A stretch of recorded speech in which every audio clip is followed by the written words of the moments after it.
There we go. We're live. Do it live. Do it. We're doing it live. All right, folks. Welcome. We are on the second portion of our cast. And I don't know why my camera's not working, but who cares? Nobody wants to see you. I don't want to see me either. Click your picture thing and then click your video again. Should probably refresh it. Real good. There we go.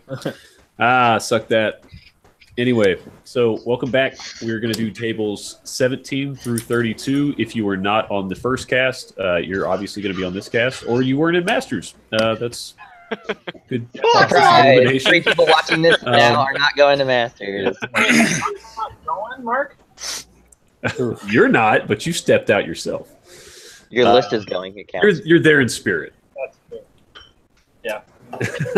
So what we're going to do is we're going to do a quick rundown of everybody on the call. So I know we've got a lot more people this time. I'm just going to read off names, and then you guys just give kind of a quick bio of yourself, kind of what you do in relation to Masters or why you're here, or what you do in relation to Kings of War. And then we'll go through the drink phase, and then we'll go through how we're going to knock everything out. So let's start with Adam and Travis. Hey guys, I'm Adam. I'm Travis. We're Mountain Region reps from Omaha, Nebraska. So for those of you that don't know what the Mountain Region is, it's the big one in the middle. So. But yes, we have 8 players of our own. Nobody else from stepping in for us. So we have 8 players that we're sending this year. So repping the Mountain Region for real. Nice. All right, Jeff, you're up. I'm Jeff Ego Duck, and that's all you need to know. I felt like that was going to be a lot longer. Jake. That's what she said. All right. So I'm Jake Hutton. I'm the regional rep for the Mid-Atlantic region. I also have a podcast called Unplugged Radio. You can find us on iTunes and on our website, unpluggedраdio.com. Just replace the G's with the 3's. All right. That was Jesse, so smooth. You're up. Hey, I'm Jesse. If you watch Mastercraft, you know who I am. Got my homeboy Sweaty Gigante. They were really looking for another host, and they got Keith.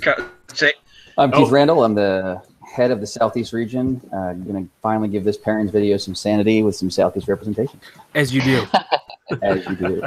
Keith Randall Esquire. Esquire. The LLC. Jeremy, you're up. My name is Jeremy Duvall, and I am the West Coast chair for Masters, and then also on the Countercharge podcast.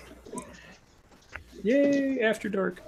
And we do Friday night After Dark painting hangout with maybe naked Asian dudes with rubber bands on their willy wangs. So come on in, it's fun.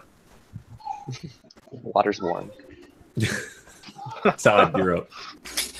I'm Todd Serpico. I'm the TO from Austin, Capital City Clash, and one of the admins on the Fanatics page where apparently all the deplorables hang out. I thought it was of humanity. That's cool. Yeah. The last bastion of humanity. Did you say that? All right. I guess I forgot to do this last time. I'm Mark Cox. I TO Lone Wolf. I'm the South Chair, and apparently I do everything else too. So how this is going to work is we're going to read through the tables. So we're going to tell you who's playing on what table. So you'll get to hear who the 2 players are. You'll get to hear what their lists are. And then what we're going to do is through the 8 of us or 7 of us, we're going to discuss what we think the strengths or weaknesses of the lists are, and then kind of talk about how we think the 2 players will interact. We're not going to get too deep into tactics because it's Masters and you should all know how to play your armies by now. So we're not going to give you any tips, at least not on purpose. And yeah, so that's what we'll do. This is all for fun. Obviously, there's nothing official here. Nobody wins a grand prize if they get it all right. We get a cookie. That one time we got a big-ass cookie. We did get a cookie that one time. And I think the person adding the score added in their favor. So asterisk next to the cookie. Soggy cookie. I'm gonna talk smack if I get them all right. And so that everybody absolutely remembers, this is a podcast for entertainment. If you want us just to read lists and be boring, probably the wrong thing to be watching tonight. It's all in jest. Yes. Exactly. So if somebody picks against you, it's nothing personal unless they say it is. And it's all just goofing around. Like, we're just doing this. This adds a little hype to the event, and it gets you guys excited and thinking about what's going to happen. So with that in and out of the way, let's go to my favorite portion. The beer phase. I'm drinking a beer. I have just a normal Lakewood Temptress, which is like a 9% beer, and I'm drinking out of a Hangover Heroes glass. Anybody else drinking? And what are you drinking out of? Yeah, I guess I'll lead it in. Of course, I am nursing my hangover, so I'm going with a lighter beer. I'm going with the Pacifico out of my Ballast Point glass, dressed properly with 2 limes. I've got a Founder's Oatmeal Stout. Nice. Drinking out of the bottle. Mm-hmm. Classy. I've got a nice hot chocolate of the mint variety in my Morty cup, and I put some Bailey's Irish cream in there. Girl! Some lactose-free vanilla ice cream, to just add some flavor.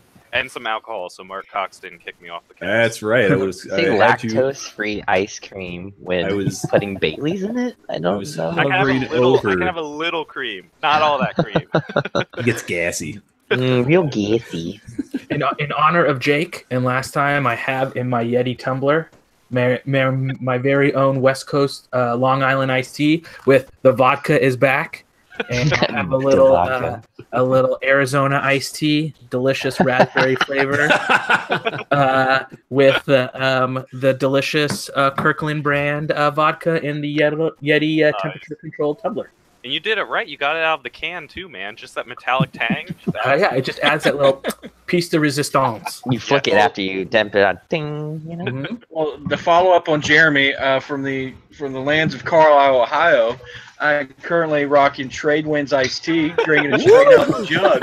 Out of a jug. Is that what they do in our county? Yeah. And that's how we do here in our county. Oh, jeez. Speaking of which, I'm thirsty. All right. Anybody else? Here in Omaha, I got Gatorade. Gatorade from Omaha. Bill will be so unhappy. Oh, there you go. There we go. Okay. There you go. The drinker. Adam, you just I'm became a drinking dad. You should definitely be drinking. Hey, I'm drinking a Berry LaCroix. I won't last in the podcast here. So. Jeff, your wife drinks those. Mm-hmm. Yeah, 1 can for every 6 ounces, or 1 can for every 6 glasses of vodka. Yeah, I think that's equal parts, right? 1 to 6. All right. You ready? Good beer phase. Let's jump over to table 17. We have a Midwest and Mountain clash. We have Andrew Summers versus Lance Brown. And Todd, I think you've got the first list, so kick it off when you're ready. Yeah, Andrew Summers, he is bringing Brotherhood. He's got 2 hordes of the villain spearmen. He has the troop of Swain's villain rangers, a regiment of Order of the Brotherhood knights, a regiment of Order of Redemption with Caterpillar, as you do, a troop of reconnoiterers, a horde of the Forsaken with Brew of Strength, again, as you do, 2 Forsaken beasts, both with Breath Attack and Ensnare, an Exemplar on a mount with a Blade of Slashing, a Devoted on foot rocking Martyr's Prayer, a Forsaker character with the Healing Brew, and an Exemplar Adjutant on a horse with the Loot of Insatiable Darkness. And that is his list. It's pretty solid. Adam, I think you've got Lance's. What's he rolling? Yeah, so Lance here, he's taking Varinger. He started off with 2 troops of Reavers. Then he took 3 hordes of Fallen. Lance, by the way, they lost Pathfinder. I don't know if you knew that. But Of course he does. He knows. He gave him a caterpillar potion. So he spent the 20 points. He just paid to give it back. And then Can't Hate and Bear on the 3rd. He took Dire Fangs with Brew of Haste, pretty standard. He has not 1 but 2 Cavern Dwellers. Mm-hmm. And then he took 2 Magnus Conclaves, both with the Elite upgrade. And he has a lone character, King on Chimera. Just playing. So that's only 1 inspiring source, right? Yeah. Gutsy. Hmm. I mean, honestly, you're not going to be able to keep inspiring next to all those Right. mobile units of Fallen anyway. Well, depending on the type of inspiring you can take. Yeah, fair enough. Could, but those cost points, I guess. Alright. So, what are folks' thoughts? I've not going played against first this time, Andrew. I've played against Andrew. Andrew knows his list. I mean, he's played this list going on 2 years now, and it's just he's tweaking it. Nothing's really changed. I mean, he's added some, but nothing. The core of the list is there.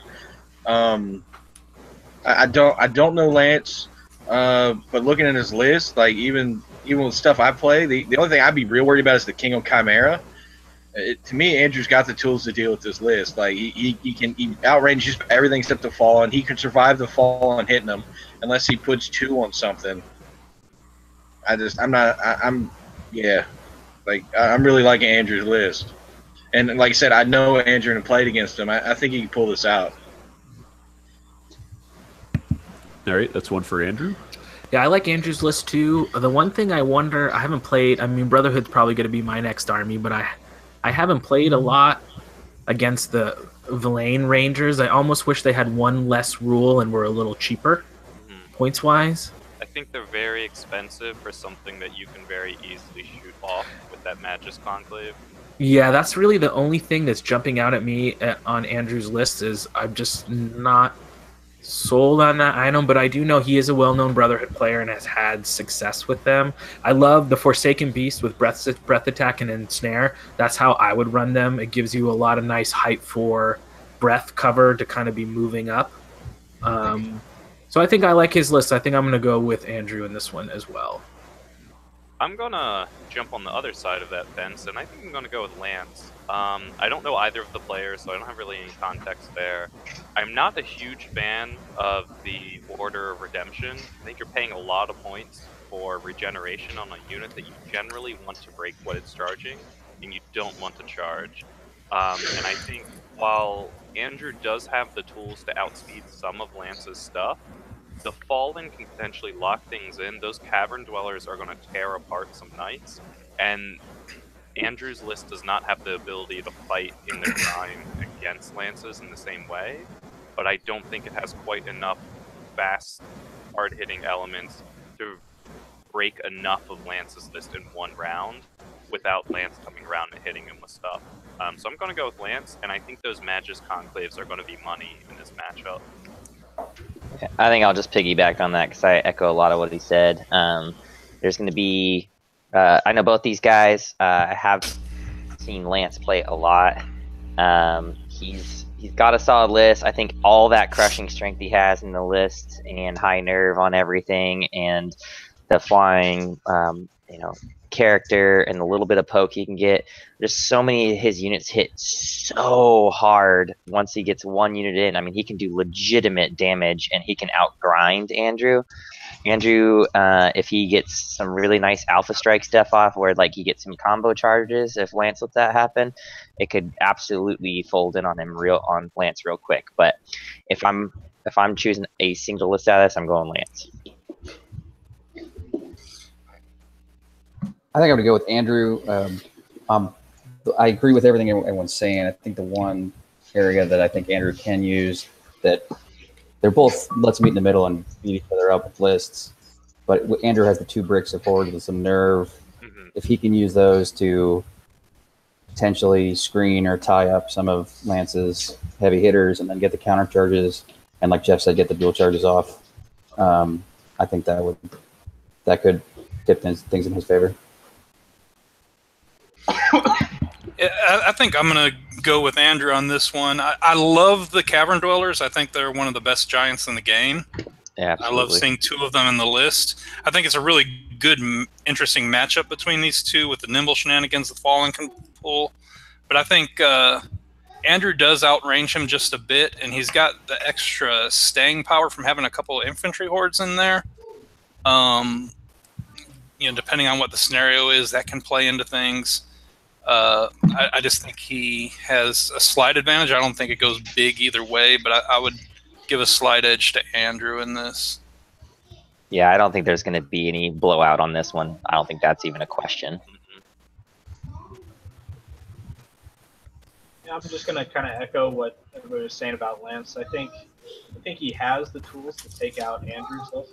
I think he just has to pick those right matchups with his Fallen, and there's only a couple things that outrange his Fallen, but with the support of that Chimera, I think he can easily pick those matchups that are favorable for him, and in the end, win the grind.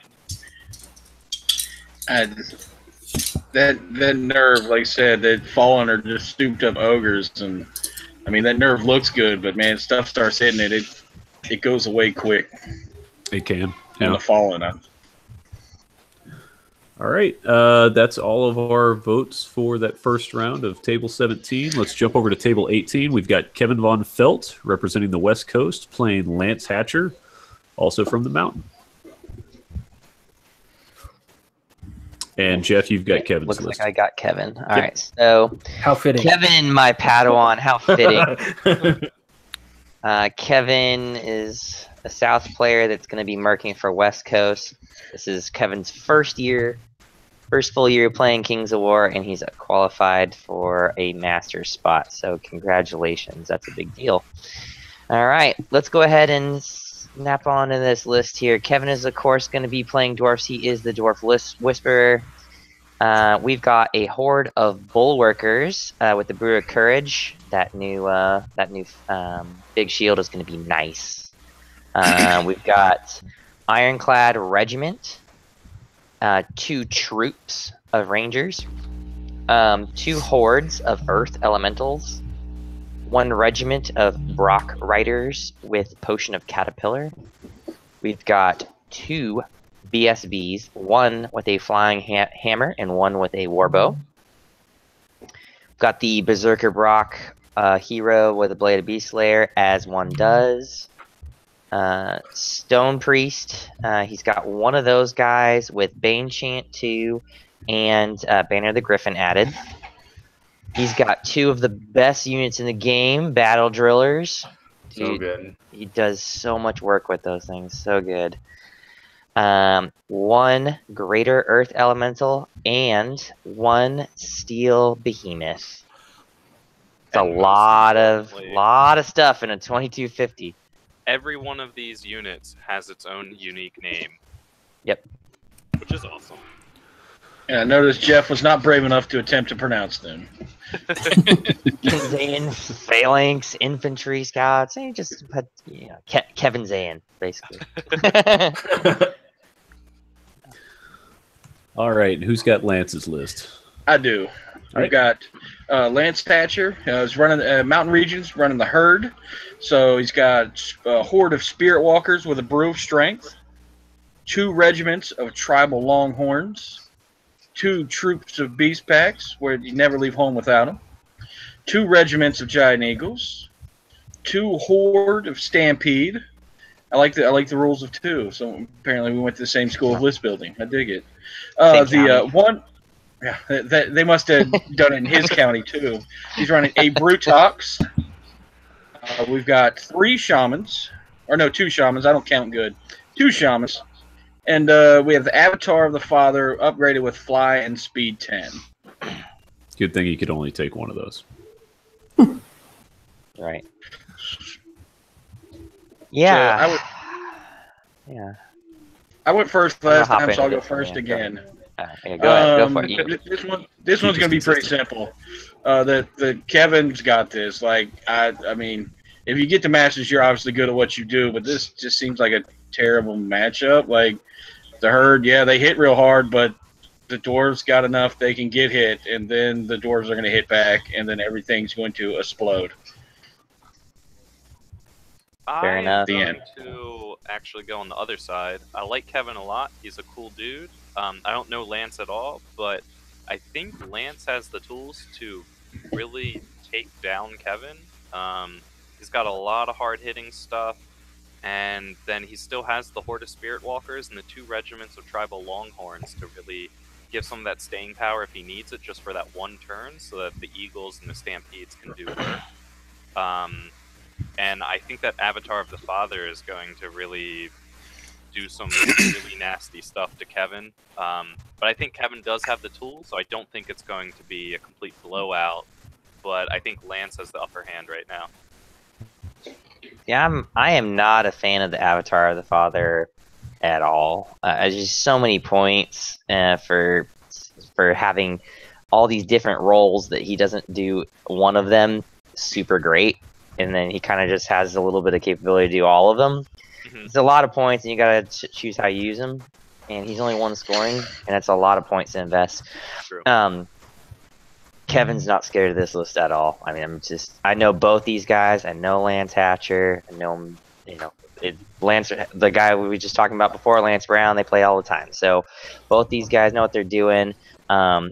Kevin almost wants to see this list because there's so many high value targets that he can just wait to get people into a trap and then execute, the plan. So I think this is probably going to be the most sporting table out of all the matchups for round 1. I will say Lance Hatcher and Kevin are super nice dudes. Win, lose, draw, they don't give a shit. They're there to have a good time. So this would be a really good match, but I'd go with Kevin.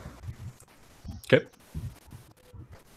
My prediction for this match is I'm gonna paint a picture for you guys. Ooh. Turn 1, Kevin's gonna be moving his stuff up, and he's gonna be looking at the speed on the other side of the table, and he's gonna be going, "Oh my God, what am I gonna do? Your baby's so bad. Oh my God, how am I even gonna do anything in this whole game?" We're gonna hit the middle part of the table where the armies are gonna clash, and then all of a sudden that dwarf line and the little bit of maneuvering, then the game is gonna start to take a turn for the worst. And then I definitely think Kevin has this, having played him with a speed army and against him with an army that has speed. You get that dwarf line, and there's just nowhere for you to really get anything. And then if you do, he's a smart player. He's going to have stuff ready to hit you on the flank when you bounce off him. Yeah, I think the herd's a good list, and but I'm thinking Kevin's gonna take this one out. Yeah, I've got to echo that a little bit. I like Lance's list a lot. I think it can do okay this over the course of the tournament, but Kevin's used to playing everything's faster than dwarves, and he has so much defense 6 high nerve stuff to stick around all day. And whenever Lance does come in with the charges, he's got so many characters and elementals and everything that can turn him and go wherever he wants. He's got the ability to outgrind Lance's list. I think Kevin's got this one. Not in a landslide, but I think in the end it'll be a comfortable win. Yeah, definitely not a landslide. I obviously have never played Kevin. I don't know Lance. My theory, I'm with Jake. I think Lance is going to win. I think it'll be close, but he has the speed to pick his fights. Sounds like Kevin is ready for someone to pick their fights, which means I gotta base my pick on random stuff. Like if Kevin is Jeff's Padawan, he can't be any good. So. Nice.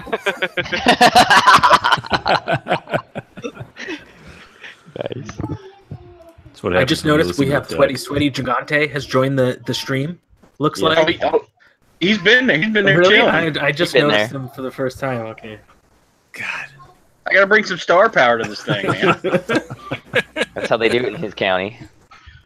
All right. Look here, Duck. You need to chill. I don't know. Ego parentheses. I've played against both these guys here. Kevin is the Dwarf Whisperer, and I know that if anybody's gonna win with Dwarf, it's gonna be him. But I'm just looking at Lance's 2 Stampede hordes, and I'm thinking, how is he going to match up directly against them? Because they can pick any matchup they want, and yeah, he's got a lot of defense, but it's gonna fall apart when that Stampede hits something. And then Stampede's almost the second wave, anyways. And then he has the Beast Packs, the Giant Eagles, to have the speed to prevent any counter charges, even with those Battle Drillers, even with the Surge. If he plays it right, which I know he's a good player, I think Lance can definitely utilize those Stampedes to his fullest potential. So I think it's really going to come down to scenario. I think. But for Lance, I think he utilizes puts a hurt on him. Gotcha. All right, that's all the picks. Let's jump over to table 19. We've got Anthony Zamuda versus Rocky Archer, and that is a Pacific Northwest Southeast matchup. Jeremy, you've got the first list. Yeah, so I have. Hold on one second. Is there 2 Samudas? Yeah. Yeah. Okay, Yes. hold on. I have the let me get the right Samuda. You've got the one that's name starts with an A. Okay. A is for apple and it's good enough for me. Okay. So I got Anthony Samudas from Pacific Northwest. He is playing the Forces of Nature with some The ogre only forces of nature, Mhm. if I remember. So he starts off with 2 ogre allies, just like it's 2015, of 2 hordes of ogre shooters and an ogre army standard bearer mounted on a chariot. Mhm. He's got a horde of elementals that he's made fire with Blessing of the Gods. He's got another horde of fire elementals with Chant of Hate. 2 hordes of forest shamblers. One has the Brew of Strength. One has the Diadem of Dragonkind. He's got a druid mounted with Bane Chant and Surge. He's got Karis, 2 tree herders to round up the Forces of Nature with ogre allies. I gotta stop you. I love this list. I love it. I'm building some I love all the elementals. This is just gonna be something that's fucking cool to look at on the table. You're those ogre shooters, and you're good to go. Like this is super fucking cool. I can't wait to see what it looks like on the table. I'd like to see the 4 shamblers and regiments instead of hordes, so that he's got more drops. And You guys gonna let me read Rocky's list? Or you gonna start from now? I know. I was just saying it was cool. Go for it. Come on. All right, Gotta give him so some. Rocky Archer is an up-and-comer from the southeast. He's down in Florida, so he's sort of in like the nether regions of our area. Ooh, We don't the see those nether. guys very often, but when they make it out, it's always a good time. His list is 2 troops of ghouls, 1 horde of revenants, 3 troops of wraiths, 2 regiments of mummies, a werewolf with Brew of Strength, a Soul Regal Cavalry Regiment with the Potion of the Caterpillar, a Revenant King on a mount with the Veil of Shadows, Banner of the Griffin, a Revenant King on a worm with the Veil of Shadows, a Necromancer with Bane Chant mounted, and an Inspiring Talisman. And that's a winged worm, right? Yes. Yes, sorry. I would imagine it wouldn't be anything else. but- Vinged Worm. Yeah. Now you can talk. I'm going with Anthony because I like his list, but like that's it. That's all I'm basing that off of. I just like the list. He's got a lot of kitschy stuff with like a lot of cool surges and stuff. If Kyrus's little 4+ coin flip works out for him, that spell is just off the chart awesome. He's got plenty of surge to get it done with 2 tree herders, Kyrus, and a druid. That's a lot of surge. I mean, he can come halfway across the fucking table with surge. It's just crazy how fast and unassumingly quick this is going to be, especially with those tree herder or the tree shamblers. That's why I kind of disagree with what you were saying. Jake, just because. Totally fair, man. Because I mean, He's like, shut up! This motherfucker gonna be moving. And you know, Rocky's got some really solid list. I think he's gonna do really good in this tournament. Honestly, that's a pretty good list. But you know, the Veils of the Shadows are gonna be pretty decent versus the Ogre Shooters. But I don't really think the Ogre Shooters is gonna be what does the game here. The only thing I don't like in Anthony's list is that Standard Bearer on a chariot. It's a waste of points. Just if the shooters are gonna get attacked, who the fuck cares? Just let them die. Like I mean, they're gonna fight. They're gonna hold up for a turn. The banner guy think can that's grab waste. objectives. Yeah, but I mean, you could do so much more with those points. You know. I tend to go ahead, Jake. No, go ahead, Keith. You got it, man. I tend to think the thing that bothers me about Anthony's list, I agree with the solid list, is I'm not sure I see the synergies between having the shooters, which have the extended range, and having that bothers Vanguard me too. and Yeah, champions. I don't. So you're going to get into combat really quick and then not use some of your points. Obviously, Rocky's got Veil of Shadows because he plays in the southeast and we all shoot, which is helpful. So he needs that stealth. So I think that'll help in the list. I think you run your force chambers up too early. He's going to chew them apart. I don't know. I think Rocky has chaff to keep the elementals from crazy surging into him, and then he's got the hitters that can punch through him. So I got to go with Rocky, and I have a picture of Rocky painted as a naked ghoul. So nice. That's awesome. win. I saw that picture on your guys' page. That's cool. really cool. So yeah, I'm gonna piggyback here. I like a lot of what's in Rocky's list. The two ghoul troops with 3 wraith troops gives you a ton of playing ability with like chaffing and maneuverability that usually is lacking in some other undead lists.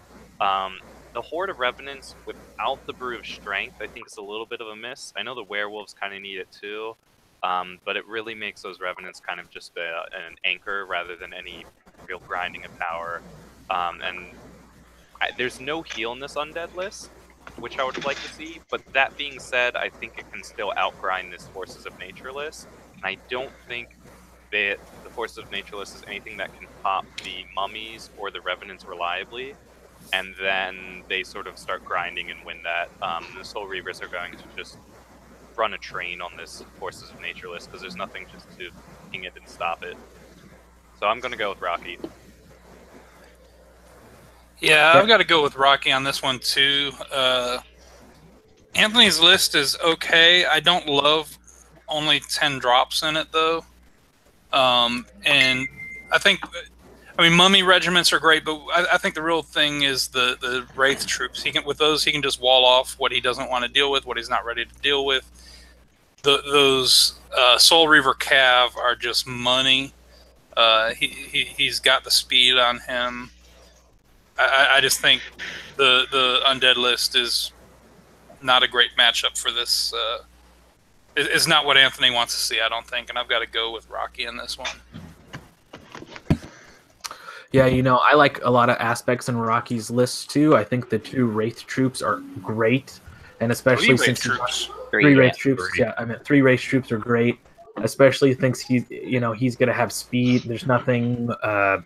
I mean, he's just going to control the speed game in this list. I think that the Revenant King with Banner of the Griffin is how I love to see Banner of the Griffin played. You play it on a mounted character. It allows him to just get that banner wherever he wants. And then also I think having a good utility or offensive spell on the Revenant King is really nice too. It makes the Revenant King's got some durability. And then, like you said, I think having 2 Veil of Shadows casters with what we've seen so far as the type of lists that people are bringing is going to be really nice. So I'm going to go with Rocky's list too. I really like it. It's a nice, solid list. Well, of course he needs that Veil of Shadows. He's playing in the southeast. They all shoot. That's right. If you don't play in a shadow, you're going to get cloud, Yeah. Right. I guess throwing my 2 cents. Everyone's said what I was going to say. I agree with Rocky on this. I don't know how to put it any better. Just looking at the list, I don't know either of the guys, but I'm not really seeing what you're going to do with this nature list. Like most nature builds, I see lightning spam, or I see we will heal everything, and I'm not seeing either one of these. Like there's nothing in this list that, as the undead player, would honestly seriously worry about. Maybe he does something froggy with the fire elementals, but like a tree herder, 7 attacks, yeah, whatever he hit's gonna hurt, but he doesn't really care. He's got the stuff. I mean, he can sting everything dude's got. And with the wraiths, they can jump in front of the ogres and they can just play that game of beating each other to death the whole game. I gotta go to undead. I gotta go with Rocky here. I'm gonna mimic the same thing. Rocky, I think, has this. I don't think he's gonna blow him out by any means, because Anthony does have hard hitters when they do get into combat, but I think Rocky's speed is the in this game. All right, I think that's everyone. Yep. Let's jump over to table 20. We've got a Pacific Northwest Midwest matchup with Anthony Pryor versus John Carter. And Jake, I think you've got the read on Anthony. All right, so Anthony's from the Pacific Northwest. Is he actually from there, or is he representing? He's from there. Okay. And he is playing dwarves. We've got 2 troops of berserkers. See, 2 regiments of bulwarkers and 1 horde of bulwarkers. The horde of bulwarkers has the Brew of Sharpness and a Dwarven Throwing Mastiff. A regiment of Iron Guard with the Brew of Strength. 2 regiments of Rock Riders, 1 with Brew of Haste, 1 with Potion of Caterpillar. 3 organ guns, an Army Standard Bearer with the Banner of the Griffin. A mounted Berserker Brock Lord with ensorcelled armor. I almost started to read Blade of Beeflang automatically. They don't come that way automatically? You have to click off of it. Okay. And then to round it up, a Steel Behemoth. I'll go first, I guess, on this. You still got John Carter. Oh, sorry. Oh, you still got Todd's list. Or John's I list. was so surprised. Jeremy already knows what he's playing. So John period doesn't matter. John Carter from the Midwest is bringing 2 troops of wraiths. He's got 1, 2, 3, 4, 5, 6, 7 regiments of zombies. Wow. 3 hordes of werewolves. He's got a Revenant King on Worm with wings and pipes of terror. A mounted Vampire Lord with Blade of the Beast Slayer. And a Lycanus with Banner of the Griffin. That's his 2250. Damn. So both these are very different lists. Yeah, I was a little confused before, and now I'm very confused. But looking at neither of these lists are lists that I would personally, I think, want to use. But looking at them, I don't see how the undead list gets through the dwarf list. Like, Yeah, not with all those zombies, yeah. there's zombies. Not enough grind. I mean, I know what he's doing with them, but still. The werewolves are, I guess, the hammers. But even on the flank, they could pop one of the units. But then the second they get bogged down in the front, they're just going to flail at all this defense 6. And the counterpunch from the dwarf list blows it apart. The organ guns just tear apart John's list the whole way up. And he could use the race to try to fix that, but I don't think it's quite enough. So I'm giving it to the dwarf list to Anthony's list. Okay. Who wants to go next? I'll go. I've played against John numerous times. Never played against Anthony. John, this is a list I haven't seen before, especially with all the regiments. Usually goes like 2 legions. I echo what Jake said. I don't see all the zombies are going to get shoot up by the organ guns. If he doesn't, the organ guns are going to have something to shoot at. Maybe jumps rates up, but I think at the end, zombies are just going to get in the way. With the Midwest, their meta can almost be, at least on the Ohio side, is a bunch of garbage. He's playing against guys like Eric Trobert and Kyle Poole, where, I mean, it literally is. Like, it's nothing to see. Look across from dude on the Ohio side of Midwest, and there's like 16, 17, 18 drops. Like, and you go through a whole tournament, play against people with that many drops. So, like, I guess he was trying to fit more into the style, but I think it's going to sting him on this, because with the organ guns and the high defense dwarves, they're not going to care. Like Lycanus can jump up and get froggy, and he's going to get beat to death by a berserker. lord without the Blade of Beast Lane. I think those berserkers are just gonna be tearing fucking asses in this game. Like, I mean, they've got so many juicy, like, those troops of berserkers will straight up in the face slaughter out of, those zombies easy. I mean, they've got so many targets to shred, plus you got Brock's, plus you got Oregon guns. He's got so much volume of shooting and volume of attacks, and it's all about volume when you're talking about what John's bringing here. Defense isn't even gonna matter. I mean, the couple of stay power things that he has, I mean, the Dwarf list has so much volume of attack that you're just going to get through everything, I think. And I think that Steel Behemoth is going to be really just It's gonna be really super fucking clutch the last half of that game. It's just going to... I didn't even factor that in. I forgot to look at that. Like, I mean, he'll just sit that behind his dwarves and just breath attack zombies away. Yeah. This isn't going to be as one-sided as, like, George and Aaron, but it's going to be... I mean, I don't think we're going to have any that are going to be that bad. But I mean, I don't love either list. Even with the improvements to Bulwarkers, I don't think regiments of them are in any way a points-efficient take.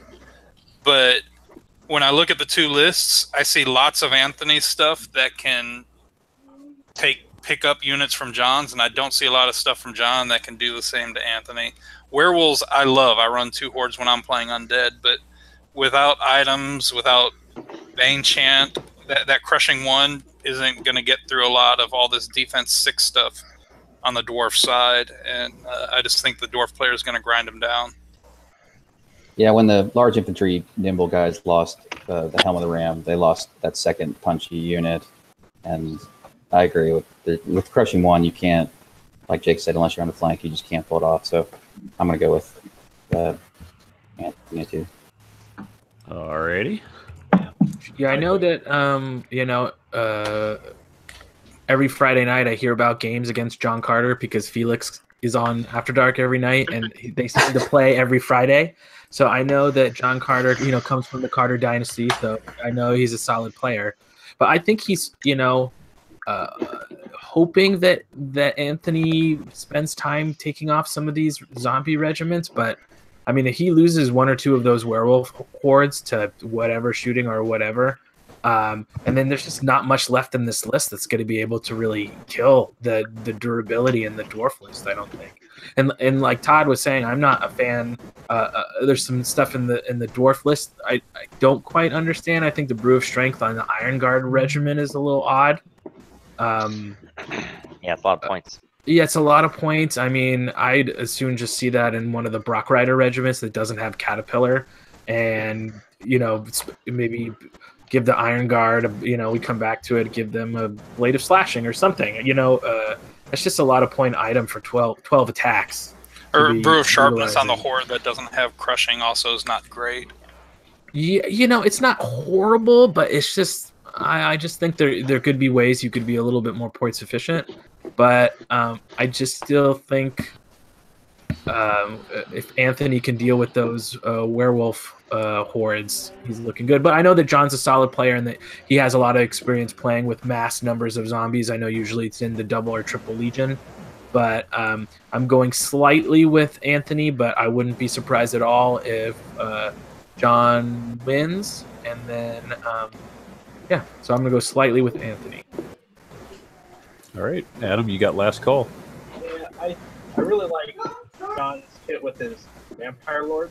I think that's going to be his key with this matchup, but the Vampire Lord has too many targets that he wants to get it in. He needed another 1 or 2 mounted Vampire Lords in order to really have a good matchup. Honestly, I don't see how John pulls it off because the zombies are just losing points, and Anthony has enough stuff to prevent the werewolves from getting where they need to be, actually. So I'm going to go with Anthony on this one.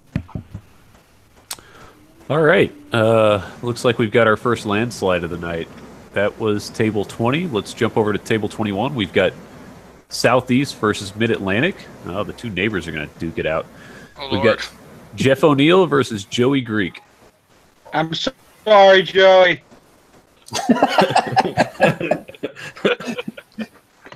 All right, so Jeff here has got some goblins. He's got You don't say. 3, 4, 5 regiments of spitters, 3 hordes of spitters. Troop of Fleabag Sniffs, 3 war trombones, 3 rock lobbers. Flag it with the holy hand grenades, which I love seeing that. Let's see here. 1, 2, 3 wizards. Let's see. Mounted with Alchemist's Curse on one. Mounted with Alchemist's Curse on the other. Mounted with Circlet of Blood on the last one. And then he has allies of Halfling, because why not? And he's got 3 regiment of Halfling archers, a Halfling howitzer, a wizard on a wing, wizard with the wing, Arzel, I don't even know what that is. Oh, Alrez, yeah. Alrez, with the Alchemist's Curse, of course, and the Halfling sorcerer mounted with Alchemist's Curse as well. So if you didn't know what region he was from, what would you guys guess? I had to go straight to the bottle after listening to that one. Not only does everything shoot, some of those things have 2 options of shooting. Yeah.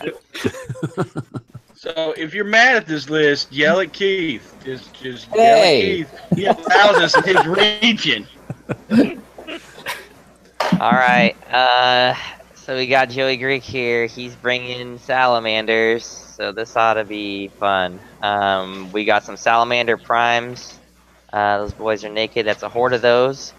Dakota warriors. We got 1 regiment. Tyrant. He has a horde of those with staying stone. He's got 2 regiments of Kaisner lancers. 1 with the caterpillar potion. He's got 2 Comedons. Those things are amazing. He's got a herald. The herald is mounted with a lute of insatiable darkness, as one does. You got a mage priest with martyr's prayer. He's got a clan lord on fire drake with banner of the griffin, no wings. Nice, good job. And then another clan lord on fire drake with wings, blessing of the gods. And then another clan lord on fire drake with wings and boots of levitation. Oh, holy shit. That's a lot of fire drakes. All right, so I'm gonna make this quick for everybody. Yeah, it'll be quick. Yep. All right, so you got dinosaurs, right? And you're like roar, roar. And then what happens is attack, attack, attack, attack, roar, and that's it. That's the game. There you go. You're welcome. Cue the Jurassic Park. Cue the Jurassic Park music. There's a reason why they're extinct. Throw in Jeff Goldblum, Chaos Theory. God, we're golden, boys. Next. Like You're just going to have Jeff O'Neill dress up as Jeff Goldblum? Oh, that would be awesome. So, you guys are trying to blame me, but I've asked that I, in fact, it's not my fault. It's to Says quote the guy with the who help plays- list we'll read later. Well, to quote someone who plays Jeff all the time, it's the rule committee's fault for Alchemist's Curse. That's whose fault it is. Yeah. Well, So, yep, I'm Joey. I love you, man, but I'm gonna go with Jeff because Jesse's story is pretty. Yep, that's how it's gonna convincing. go. Pretty compelling. Yeah, I don't think there's any way of getting around what we're looking at here. The issue is Joey just has so many points tied up in certain in these expensive units, and Jeff's like, I like that. Let's do that. So, I mean, if he can get a nice little like move up turn 1, go into like some kind of forest or launch pad, he can then get into everything that matters magically and kill everything in 1 turn. I think Joey can absolutely pull this out. But since that's not possible, I'm going to go with Jeff. If the entire board's forest, maybe, and somehow we now have new rules that he can catch the forest on fire, I love Joey. I do. We're I have playing nothing Lady of the but- Lakes terrain. How about that? I have nothing but respect for the man 90 who earned, boards, who one big hill. How about that? earned his spot at the Masters with Salamanders, an army everyone can agree needs help. Nope, this is. I don't think they need help. I think they're good. great. I think they're solid. I don't know People great. just but they're gotta good. know what you're doing with them. Yeah, absolutely. So sorry, bro. We love you, Joey, but chaos theory dead. Joey, I'm going to give you some love because I think you got this one. It's going to be a tough matchup, but I love how Tim. He's laughing as he's saying it. I doesn't even believe it. I'd love to play against Joey's list with Jeff's list, and I'd love to play the opposite way too, just to find a way to beat that list with Joey's list. But I mean, he can get the matchups with the flying and the speed, or it gets shot down. I think that second one happens more likely. Yeah, anytime you get close, he's got 5 outwards curse. He's going to melt you. I'm just saying, you got a shot. I mean, this is one hell of a but I think, Joey, if you're bringing salamanders, you know what you're doing, all right? So hoping that you can see some game plans that are going to work out here. You've got way too many units. He can't shoot you all at once. Yeah, it'll take him at least 3 turns to wipe you, right? Yeah. Go for a moral victory. Be like, I want just this saying, unit to die last. You know, depending on the scenario, he could always just be like, "Oh, that's nice. I'm not going to move forward." And then turn 6, he could play for the draw. He actually. Let's be realistic. He could play I'm for the draw. hoping for invade, hide, and fly across really fast. Let's be honest, we are playing clocks though. I mean, clocks. I mean, for Jeff, that's a lot of Clocks dice. don't matter. Jeff's a CPA. He's Keep it played tight. this so much. He knows how to do it. Well, I know. And I'm a Goblin player, but I just know He's got more time this year too. Last year we were at like 50 minutes, 55. We're at 65 this year, I think. Yeah. That's Hey, true. he had 20 fewer shots last year. All right.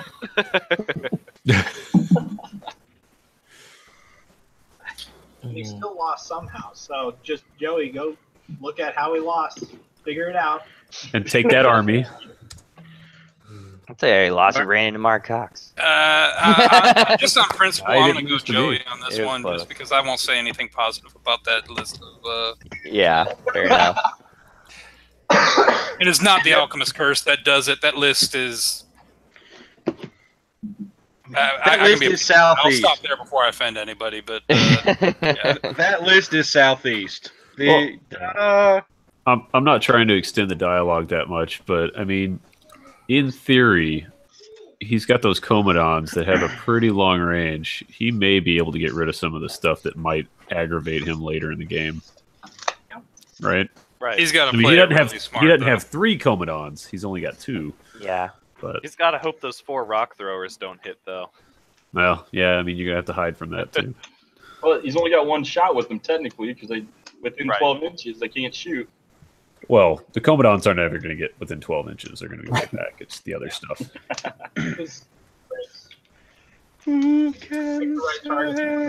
All right. Do we have anybody else that wants to throw a vote in? I just hope we don't see many more of these because if I have to drink from the bottle for the rest of the night, I'm going to be on the floor. By the end, we're done. You're going to be Mike Austin. Yeah. And as long as Jesse plays the starring role in his version of Jurassic Park, that I want to see him running through the woods like fighting dinosaurs. With, like Clever shirt girl. open, and he can be the hero of my fantasy at any You time. can be my hero, baby. Yep. All righty. That was table 21 with its own rendition of Jurassic Park. Let's go on to table 22. We have a Northeast West Coast matchup. We have Josh Rosado versus Kyle Timberlake. And I think, Jesse, your first read. Yep. Sorry, I was choking to death on tea. Anywho, Josh Rosado's got Forces of Nature. He's got a horde of salamanders with the Brew of Strength. Earth Elementals with the Brew of Courage. Centaur Brave Striders, 3 regiments of those. A Druid with Banechant, Surge, and Banner of the Griffin. Winged Unicorn. We got, excuse me, one with Lightning Bolt and Blessing of the Gods. Another one with Lightning Bolt and the Amulet of the Fireheart. We have a Pegasus we have a Beast of Nature with Lightning Bolt 6, Vicious, and increased attacks to 7. Another one with Lightning Bolt 6, Fly, and Speed 10, Vicious, increased attacks 7, and Lightning Bolt. And another one, another one with Lightning Bolt, Fly, and Speed 10, Vicious, increased attacks 7, as you do. One doesn't have Fly. That's the only difference. Yeah. I read it my way. Yeah. I read slow. I read slow in my county. Pretty nice little list there. Pretty standard, but pretty good. All right, who's got the next list? So I got Kyle's list, All right. and Kyle is actually one of our West Coast in-region players. Whoa, they have those? Yeah, there are a few of us. They do exist. So he's playing a cool, and he's got a Basilan army, and it's Roman themed. So he's got a lot of cool Roman models.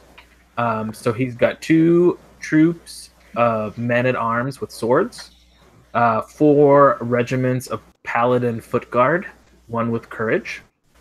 He's got a horde of Elo High with brute strength. He's got a regiment of knights with caterpillar. Got a icon bearer with banner of the griffin. He's got a high paladin on a dragon. So high. He's got a war wizard with drain life, 6. Another war wizard with drain life and the black iron crown, and then 2 phoenix eye. 2 phoenixes to round off his list. It's a heal off, boys. Yep. So I'm going to give this to Josh because the War Wizard's Drain Life is short range.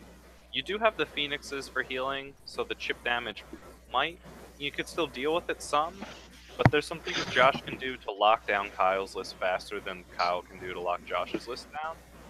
I would have liked to see the Drain Lives be Martyr's Prayer, and I don't know if the Black Iron Crown's doing enough on that War Wizard to make it worth 25 points. Yeah. But I don't think this is going to be a complete blowout. Both these lists kind of want to grind against each other. Come on, baby, won't you grind with me? I'm sorry. Come on, baby, won't you grind my fire? I'm going with Josh on this one. All that height 4 lightning bolt is going to be really nice in this setup. I think he has enough tricksy stuff in here on top of it with some surge shenanigans. I think the unicorns are just amazing in this setup. It's a good list. He's got a Pegasus chaff in there. I think you can do a lot of things with the list, and then also at the end, depending on, I'm also looking at a scenario, he has a lot of capability to, at the end of the game, just kind of launch out and go just, say you can't claim this one or this one or that. He can do a lot of claiming, or, throw a bunch of stuff out different directions at the end of the game. And I like that. I think it's a pretty solid list. It's not like the best list I've ever seen, but I think in this like matchup, I think the mobility is going to be a big deal. So I'm going to go with Josh. I'm thinking Josh as well, but it's attrition for both these guys is going to be terrible. Absolutely. I feel like it's going to come down like turn 6 or 7. They're just, Josh is going to zip out and get one of their objectives. Like, I mean, it had a lot to do with scenario, because I keep going back and forth in the list. I mean, if Kyle does something dumb and somehow Josh gets a bunch of stuff behind him, which I don't think Kyle's going to do that, but I wouldn't be surprised if both of them less than 500 points attrition and then Josh wins it on scenario.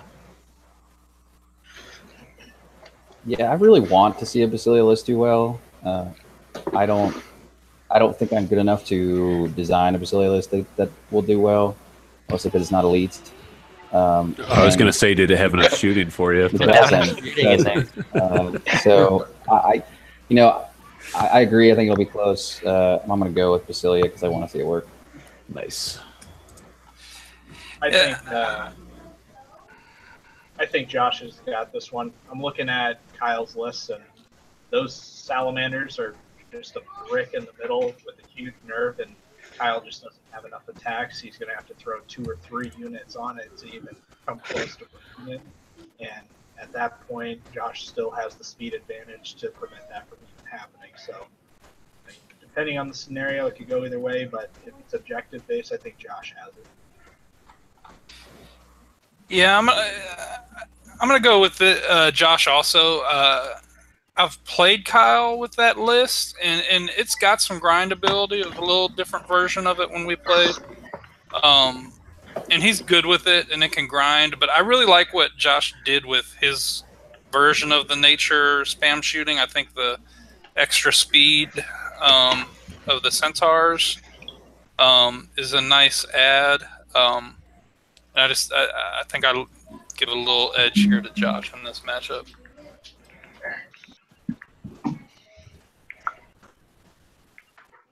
All right, so I just want to make sure I got this. Jeff, Jesse, Todd, and Adam all went with Josh. And Jake. Oh, and Jake. Okay, that was. Oh, I thought Jake was going to be the rebel. I'm the rebel. Yeah, that was Keith. I will. I'm gonna go with Kyle too. Or with Kyle. I think that he does have some funky things in his list. Like, I do agree with Jake. The drain life on the war wizards seem odd to me a little bit. I know Kyle and Rashad are sharing a hotel room and they've never met in real life. So I want Kyle to be like happy and positive when he gets there so that they have like a good like time, like sharing a room. So I'm going to go with Kyle for him. And then also, so him and Rashad will like get along good. Okay, that's weird, but I want my region to be friends, guys. Give him a hand job immediately, Rashad. That'll make him happy. That's what I'm telling you. Give him the cheese. The cheese. Okay, let's jump into table 23. We have a how many depth wars are there? Let's find out. We have a South versus Mid-Atlantic matchup. We have Jeff Duck versus Mike. Somebody else say that because I'm Settlemeyer. Settlemeyer. Hopefully he won't settle for a loss. Oh, boom! Look at that. Jake only learned he was in our region like 6 months ago. Accurate. All right, so I got Jeff's list. Let's see. It has a depth horror horde, a depth horror horde, a depth horror horde, a depth horror. No, I'm just kidding. Really, hopefully no one list practiced has, against it. A horde of Naiad ensnarers with a Dragon Shard shield, water elemental horde, 2 actual depth horror hordes, Naiad Worm Rider horde with a Brew of Haste, a greater water elemental, a Kraken, a Knucker, a Thule Mythican with Banechant, Surge, Aura of Heroism, Murden's Amulet of the Fireheart, a Depth Horror Eternal with the Banner of the Griffin, a Worm Rider Centurion, and the Siren. And then Mike Zettelmeyer from the Mid-Atlantic is running Elves. And let's see, he's got a horde of archers with the Heart-Seeking Chant, 2 regiments of Stormwind Cav, 1 with the Push and a Caterpillar, 1 with the Brew of Strength, a horde of Dracons with the Chalice of Wrath, a horde of War Chariots with the Wine of Elvenkind, a mounted Elven Mage with Fireball, Banechant, and the Black Iron Crown, a Noble and War Chariot with the Inspiring Talisman, an Elven King on a mount with the Holy Hand Grenades, a Dragon Lord with the Chant of Hate, and then the Green Lady.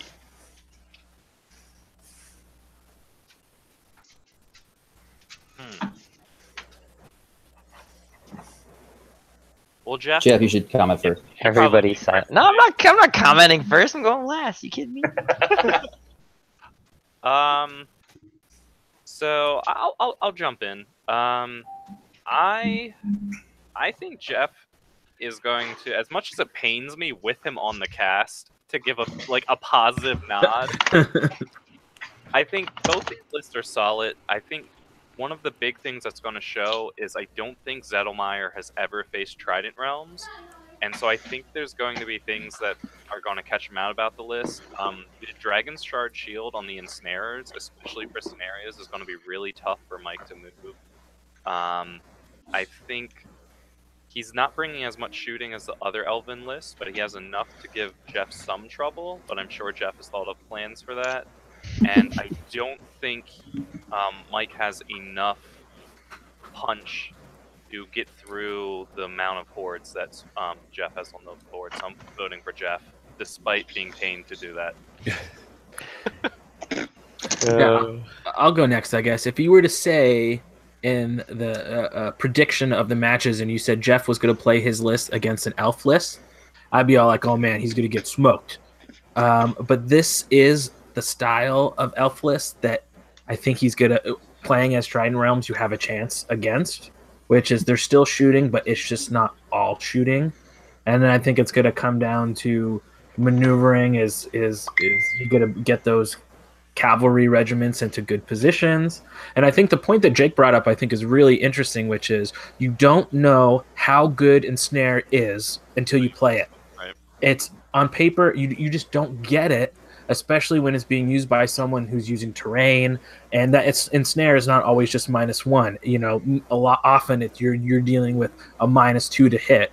So I think in hearing that too, I was already kind of leaning this way, but knowing that he maybe hasn't had experience playing against Trident Realms, I think that Ensnare, you just don't know how good it is until you face it for once. So I think it's going to be close, but this is an elf list that I think that Trident Realms has a chance to beat. So I'm going to go very close depending on scenario, but leaning towards Jeff. Baptism by salt water. Who else? As you can tell who we have here, Mike's a great player. Don't get me wrong, played against him. But like this is like the one elf list that Jeff is probably happy to see. Because it's a punchy elf list, which we don't see, which is not a bad list at all. It's going to catch a lot of people unaware, but like punchy you can handle. Shooty, maybe not so much, but punchy, yeah, Aquaman's got this. Like Hawkeye's about to get smoked.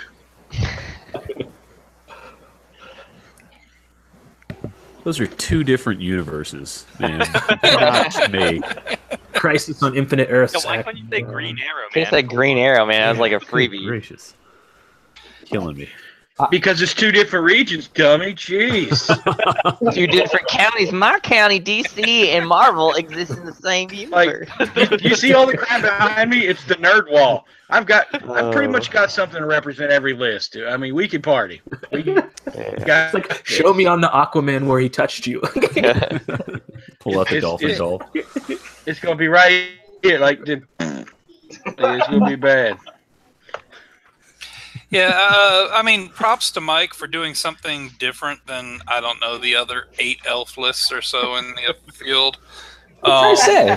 And I don't not like his list. I think it's a decent list, but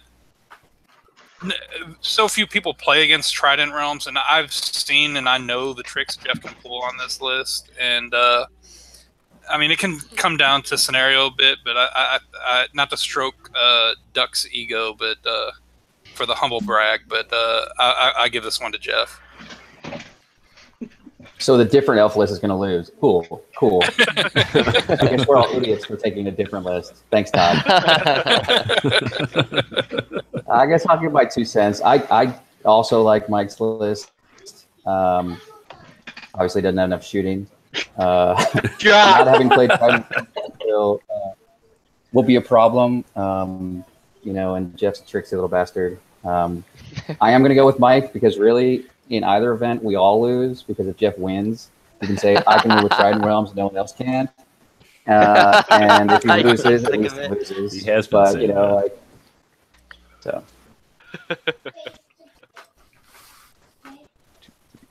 Adam? Yeah, I think kind of point taken. Mike just doesn't have enough Silver Breeze cav. That's really what it is. They don't even have to be gold. They only need to be silver in this matchup. Right. Yeah. But in all seriousness, I think Jeff is happy to see this one elf list. But if he versus the other 10 or 12, he's probably gonna have a worse time with those. But I'm going to give it to Swann, but I think Mike, you got a chance. It's not 100% in his favor. So Yep. Look at the agreed. bright side. Hopefully, if Mike loses, then Jeff and Keith get each other second round, and they deserve each other. Do that to me. Yeah. So looking at that list and stuff, I mean, I'm not too worried about it. I got enough to deal with the amount of shooting he has. I have a lot of experience with Trident Realms and stuff like that. I'm bringing them because nobody else is bringing no allied Trident Realms, and guess what? A real Only you man can doesn't do it. need any shooting. Count my shots, motherfucker. Hey, Zero. hey, wind blast Hold is my shot. Wind blast shot. is shot. Well, brags like Yeah. Jeff Swann. Yeah, that's right. But I actually like his list a lot. I just don't think it's gonna be what he needs versus me. Keith's list is not what I want to see. Yeah, but I think he has some options on here, and really it's going to come down to scenario. I have some ways to deal with him, but the scenario is going to be pretty clutch. And on top of that, if you've never played against Trident Realms, there's going to be some stuff that you just look at on paper, you're never going to figure it out until it happens. Like you just can't. So I think it'll be a tight game. I'm not gonna like win by a ton if I win. So I think it'll be a small win. My favor, like a 13-14 maybe. You got this, Mike. Bring it home. I want you to win, Mike. I will gladly be wrong on the selection. I thought it was funny, Keith, when you said, I like his list, but you didn't take his list. So Hey. Hey. All right, let's jump over to table 24. I like this table a lot because these are two really cool bros, and I think this is probably going to be one of the funnest tables in the room. Honestly, when you put these two personalities together. So we have a South and West Coast matchup. It is Brian Coquit versus Rashad Navidi. So who's got Todd? You've got Brian's list. Let's hear it. Yeah, and you beat me to it. I mean, these are two of the best dudes in the field. Yeah. It's going to be such a good game to just watch. I don't know that they're going to finish the tournament because they're going to have so much fun with each other that they're going to forget that they need to go to round 2. This is going to be a fun table to look at. But so Brian is from the South. He's bringing a list. He's got Basileia with dwarf allies. And so from the dwarfs, he has 1, 2, 3 regiments of earth elementals and a stone priest with martyr's prayer. Then in Basileia, he's got 1, 2, 3, 4, 5, 6 regiments of Elohai. He's got 2 Elohai, 1 with Mind Fog and Black Iron Crown. Every day. And he has a Phoenix. And that is his list. All right, who's got Rashad? Rashad. So Rashad's taking undead here. He's got 2 hordes of werewolves, 1 with bruised strength, 1 with the fire oil. 2 regiments of Soul Reaver cavalry, 1 with the Potion of Caterpillar, the other with Chalice of Wrath. 1, 2, 3, 4 troops of Revenant Cav. Let's see here, 2 Revenant Kings on Flying Worms. Army Standard Bearer with the loot that was also mounted. Another Army Standard Bearer with the Banner of Griffin. It's also mounted. That's what you got. So I'll start with this one because so Brian Coquit ended up playing Scott Holcomb round 1 last year, which is another West Coast guy that Rashad plays with all the time. So it's just funny to me that both years Brian ends up playing 2 West Coast buddies for round 1's opponents.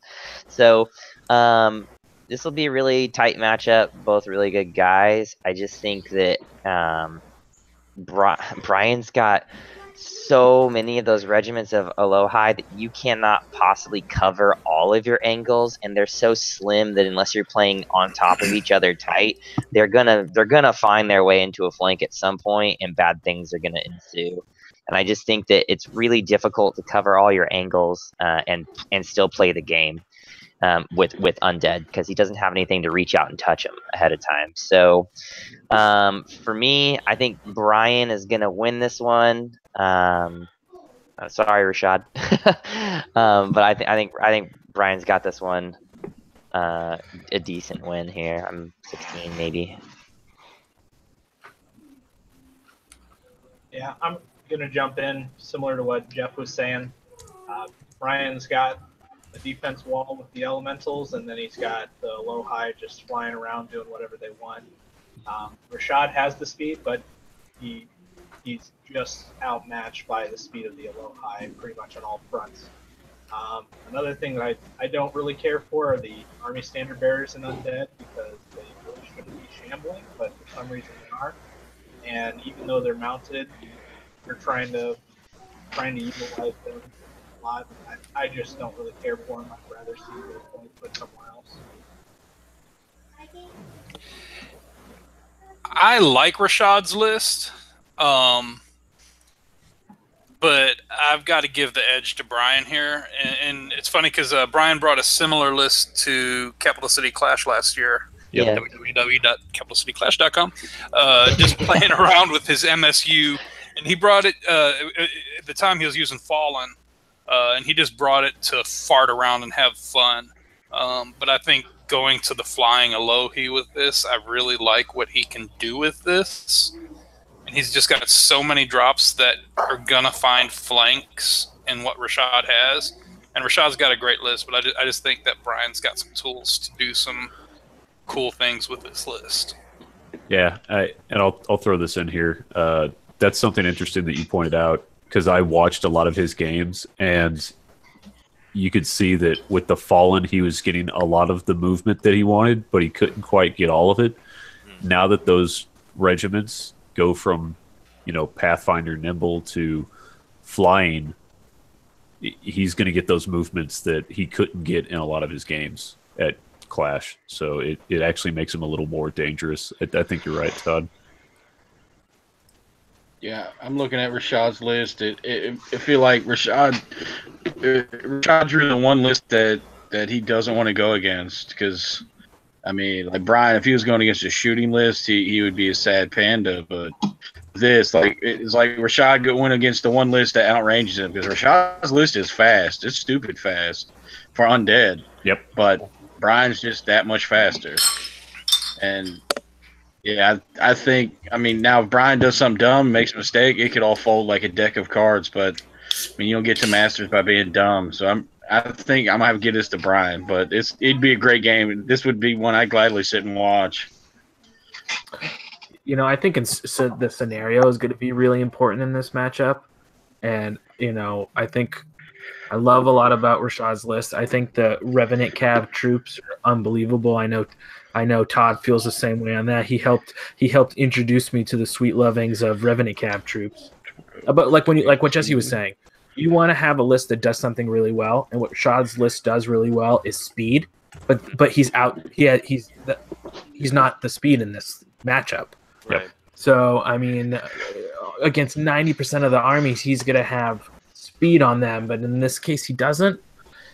So I think it's going to come down to terrain, scenario. Is Rashad going to be able to use those troops, those height 2 troops with height 2 to low high to cover his height 2 other guys? You know what I mean? Is he going to be good able to use those 4 troops of Rev Cav to block line of sight? And so for me, I think it's going to come down to scenario. And if it's a scenario where they have to spread out, I think it's going to go to Brian, but if it's one that they have to be a little tight, Rashad has a chance. So, as Jake is wont to say, since Rashad's on my team and I don't know Brian, I'm going to go with Rashad for a very small, tight draw or super close win. I'm going to jump in. I think this is a tough match for either person. I think Brian's maneuverability does give him an edge on the surface, but the problem is Brian can't. Maybe if he's double front charging stuff, he can break Rashad's stuff, but his units aren't going to be able to single front charge anything in Rashad's whole army and break it. whereas the inverse is true for Rashad. Almost anything of Rashad's can charge the front of almost anything in Brian's list and break it. Now, granted, Brian's going to set it up so that he then gets hurt for taking those charges.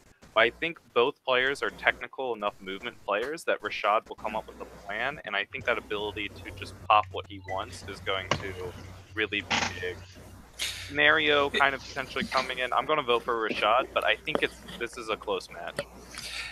It's definitely a close match, and like you said, the not having the volume of attacks on any one unit for Brian is rough, but the thing is, that whole Basileia list self-inspires. Right. So he can just spread out. He doesn't have to worry about where stuff is, and he can come at him from shoot out and come at him from so many different angles. Exactly. And the whole time he's got Earth Elementals just marching in the way. But the Aloe, the moment they charge in hindered anywhere, they're going to be hurting. And I'm going to go with Rashad. I like undead, so, and I'm on the fence. I'm going to vote for the army that I think I like Rashad's list a lot. Brian's list I think is very cool, and I think this isn't a bad matchup for it. But I think Rashad will come up with a plan for it. Yeah, I tend to think that flyer list flying with a lot of flyers don't like seeing shambling and surge. Unfortunately, which doesn't have a ton of shambling or surge. So if there was going to be an undead army list that Brian wanted to see, I think it's something more like this, and not just a wall of nerve. So, you know, I understand they're both really technical players. I haven't played either one. I think based solely on the list, I think Brian has an advantage. Alrighty. That was table 24. Let's jump over to table 25. We have Northeast, Southeast matching off. We have Greg Persons versus our own Keith Randall. And here is the list of the tournament that I don't think Keith wants to see. So this ought to be fun. I think there's a lot of people that don't want to see this list. So this ought to be good. So I got Greg's list here. He's playing Night Stalkers. He's got 3 regiments of Spectres to get it started. He's got a regiment of Phantoms with a Warbow. He's got 2 troops of Shadowhounds. He's got 3 regiments of Nightmares. 1 Mind Screech. 1 Shade, Blade of Slashing. 1 Banshee, Lightning Bolt, and Alchemist Curse. A Void Lurker with Brew of Haste.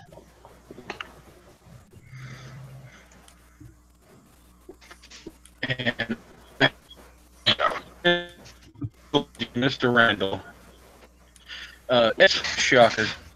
He's got a horde of kindred archers with heart-seeking chant, 2 regiment of 4 shamblers, 2 hordes of Dragon Riders, 1 with the pushing of the Catalipper, the other one with the chant of hate, horde of war chariots with the wine of Elvenkind, 2 Elven mages with Bane chant, mounted Black Iron Crown, you know, because Bane chant 3 is beautiful. Lightning Bolt 5, mounted and Inspiring Talisman.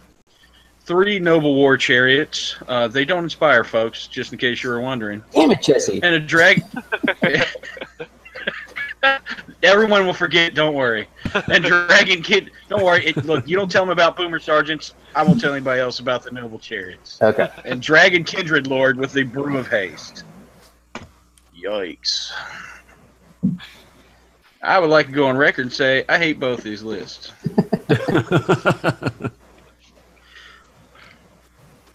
Since I'm talking, I'll keep talking. I like Greg's. I have opportunity to play against a lot of Night Stalkers. For some reason here in Charleston, they like the oogity boogities, whatever. The biggest issue I see with them is the lack of defense. I mean, stealth is nice, but it's not. It'd be one thing if Keith was running all shooting, but he's not, which makes it frustrating to play against Keith because you're like, yeah, he's elves and he's shooting. If I take down the shooting, you're gonna get Drakens in the cheeks. Like nobody likes that. And like the pardon my French, just the Night Stalkers have no ass behind them. Like as soon as they get hit, I mean, for most of these, if they take 2 damage, they're within a dice roll of going away. And you know, both these guys are great players. Yeah, Greg's and this is the only time I say something nice about Keith. And he's he's a good player. I mean, he's beating up people like me, but so what? We played in the little kid room at Siege, so how good can he really be? Yeah, you stayed there the rest of the tournament, though. No, I didn't. No, I didn't. I was there for 2 more. You shut up. I was only there once. You were there Shots the whole time. fired. I was in the big boy room. I made it. So I got to give this one to Keith just because the shots. I mean, for anybody else, they're hitting on 6s, but with the elves' superior blood, they're hitting on 5s with like mere mortals with elite, and they're gonna sting something. It's gonna go away. Stuff's gonna be whipping around. I don't think it's gonna be. I think it's gonna be bloody. Like there might be 3 units left, but I think Keith pulls this out. Okay. Yeah, I'm gonna jump on that. I think Keith's got it just because he has a couple shooting units. That's all he needs to make Greg come to him. And both of them have a lot of speed, but Keith just outranging him with that amount of shooting is going to be, I think, what turns it here. Even though I don't think the Spectres are going to do enough for Greg to match up with the mere mortal elf shooting. I'm going to jump in. I'm actually going to go on the other side. I'm going to go with Greg here. I think judging from talking to him about the list, how he uses it, I think the Wind Blast is going to be huge to controlling some of those shooting options.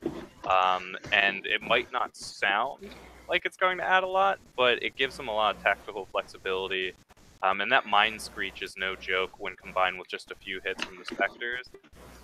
Keith, you do outrange him. The stealth does come into play. I think both these lists are really fast, and both these lists want to see different style lists, but I think Greg would rather see Keith than Keith would rather see Greg. Like, I'd rather be Greg in this match than Keith, so I'm going to vote for Greg. I have a lot of the same points. Yeah, I mean, I just see how it's also going to come down to scenario on this too, because Greg has so much late game manipulation of where he can push stuff and dictate what's going to be in range, or you've got to move and then stealthy. And I mean, there's a lot of things that Greg can do, and he can change up the plan mid-game, no problem here. I mean, he can absolutely, if something's not working for him, he's got a lot of capability to just switch it off and do something else. It's going to be scenario dependent, I think. This isn't the list in the field that I think Keith wants to see. I don't think he's afraid of it, but I don't think he wants to see it. He'd much rather have easier targets to just pull off the table. These are not going to be easy targets, and Greg's going to have the capability that if he wants to, he's going to pick up a unit or two that he can get away with maybe early. I think Greg has the capability. It's going to depend on the scenario. So. Yep. I'm gonna go Greg just because I know how many tricks are in that list. It's very tricky, and not everybody sees it. I know Keith's a good player and he'll see a lot of it, but there's so many angles. Greg's a great guy, and I love Night Stalkers. I don't necessarily love this list, but it does have some tricks, especially depending on the scenario with a lot of that Wind Blast that a lot of people don't see. Not a lot of people see a lot. That can really come in late game. But Keith's list, I love the new Elven Noble Chariots. So good. He's got just about as much speed, if not more, and I think I'm going to give a slight edge to Keith, but this one's really going to come a lot down, I think, to scenario and could go either way. Yeah, it's one of those, like, they've got like 3 units left each. That's it. I'm happy to chime in. I don't like seeing Night Stalkers, I'll admit it. Shocker. But this list, I think, is a Night Stalker list I'm more happy to see than, say, a faster, more beating Night Stalk list. It seems like we both have our flyers and our shooters, so it's an anti-aircraft versus anti-aircraft, and mine shoot farther. So, yeah, he's got stealth, but he's got to move to shoot me. So we're basically hitting on 5s, and I have elite. So peasant. I think it's, I certainly agree that it's not the best matchup, but I think I can pull it out. I hear all sorts of great things about Greg. He's a great podcast person. He's got an amazing voice for radio. So I'm looking forward to the game. And it's a good game. Can you say that again? What special ability do elves have? The only good one in the game. That's a special ability. No, just say it for me. Like you just say it haughty. Like I have elite. They're the original master. Like you just real, you just rolls up like I have elite, like peasant. Like I love it. Just This is going to be a really cool match to see, though. I'm really excited to see this.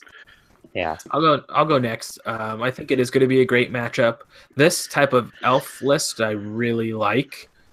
He's got shooting, but you also have the double Dracons. This is a little bit, not quite shooty spam. I mean, you do have 3 noble war chariots, but they're great. You got. Don't say that. He'll say Jeremy said it wasn't shooting spam. No, I mean this to me feels like a little bit more a thematic makes sense to me. Like I would not have a problem playing against this list. It would be fun to play against. Yeah. I'm a jerk. Okay. The list is fine. There's a good list and a cheese list. I would say that this is a good list, but not a cheese list. It's not. Yeah, I think it's a good. I don't think it's cheesy. Crazy. I think it's a good, really good, solid, powerful list without being filthy for the sake of being filthy. Meanwhile, all the guys who play against lists like this regularly are going, "No, fuck this list." Exactly. See, we don't have a lot of elves in our like. You want to trade? I'll come to the West Coast. You come hang out. I played Keith at the Masters last year. I had to deal with Keith at Siege. I'll trade you. I'll go to the West Coast. There's lands with no elves. Show me this promised land. Is like balance. That's our meta. But I know Greg is he's got a good list, and I think that Wind Blast 15 at the end of the game, depending on the scenario, can be incredibly powerful if all 3 of those nightmares are left alive at the end of the game. So I think it also Banshee.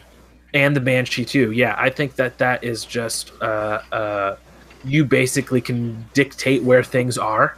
So I'm going to be. It's very close. I'm leaning towards Keith, but if it's a certain scenario where you need to be at a point at the end of the game, I think that could come in. So I'm going to say really close, but if I had to pick one, I'll go with Keith.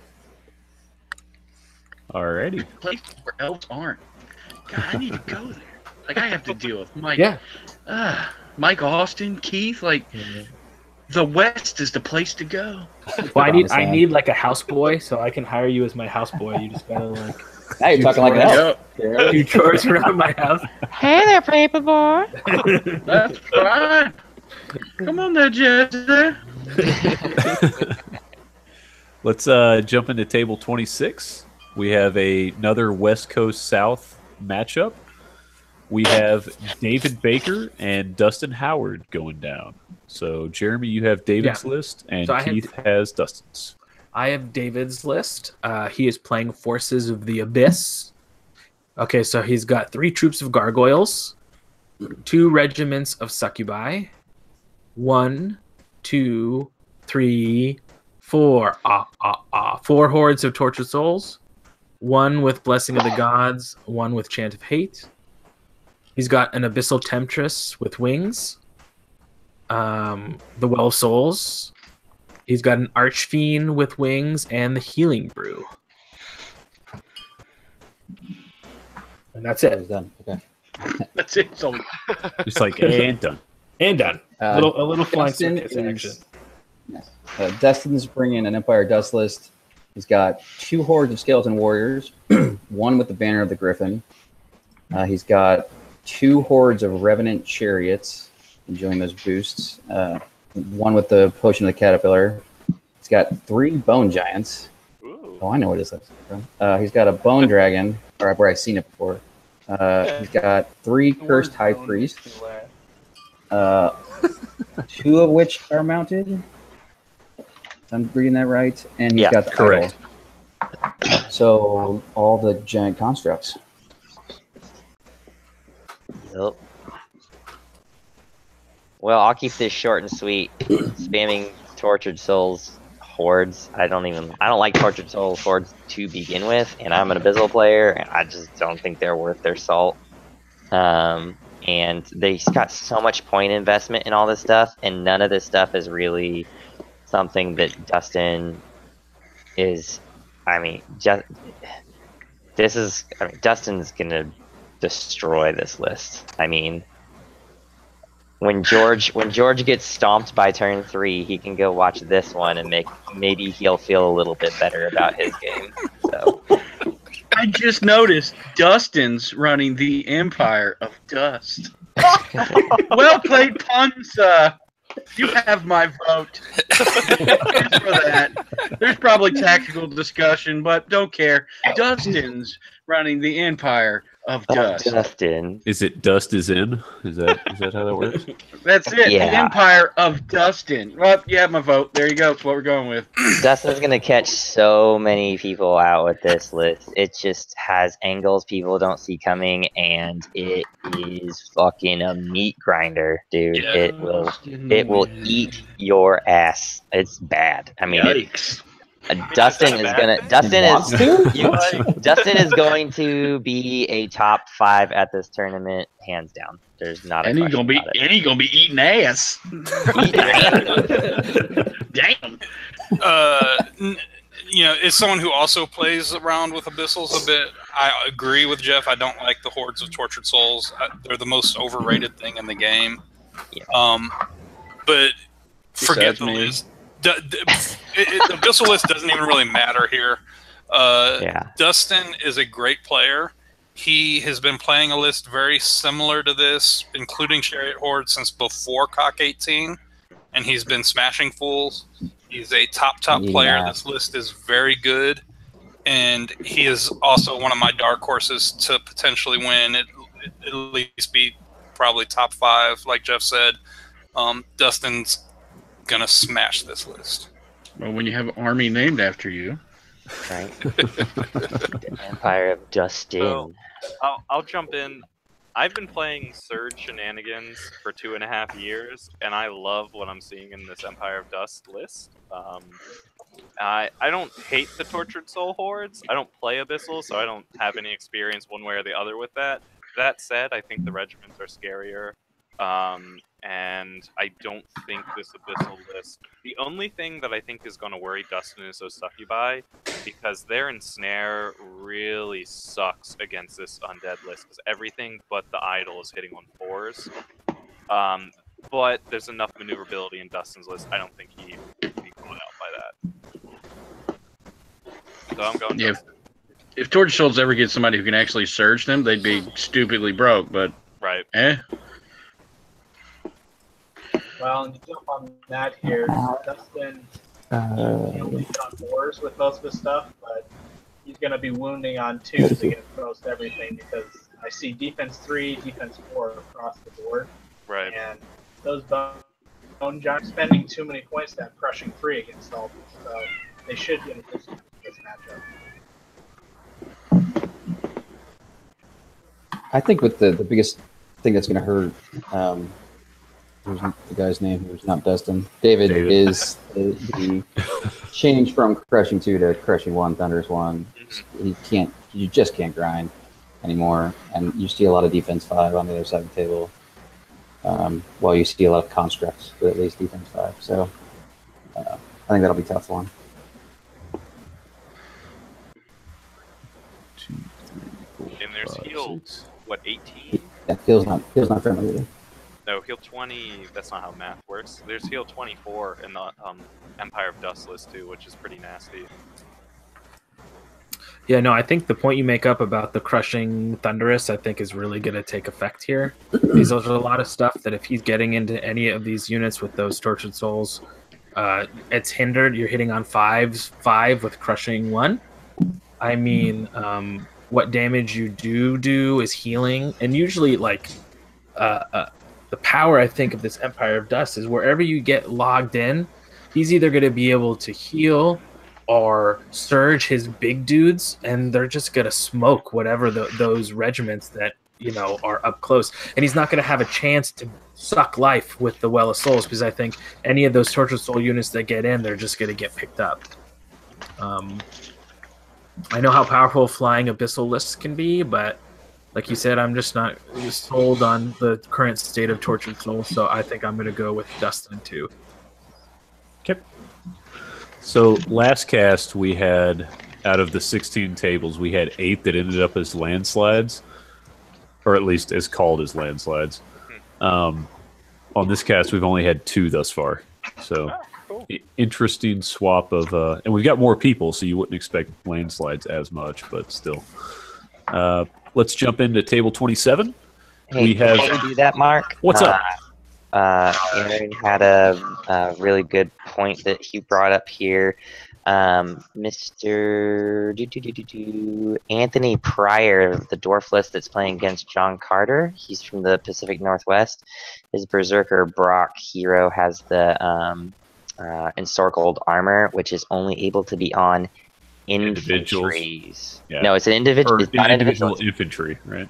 Yeah, and since he's on a Brock, technically he's not infantry anymore. So that might be something. If you're watching, you need to get with your Pacific Northwest rep and deal with that. So I'm just letting you look at it right now. I actually have the book wording there. It says hero infantry. Yes, it does.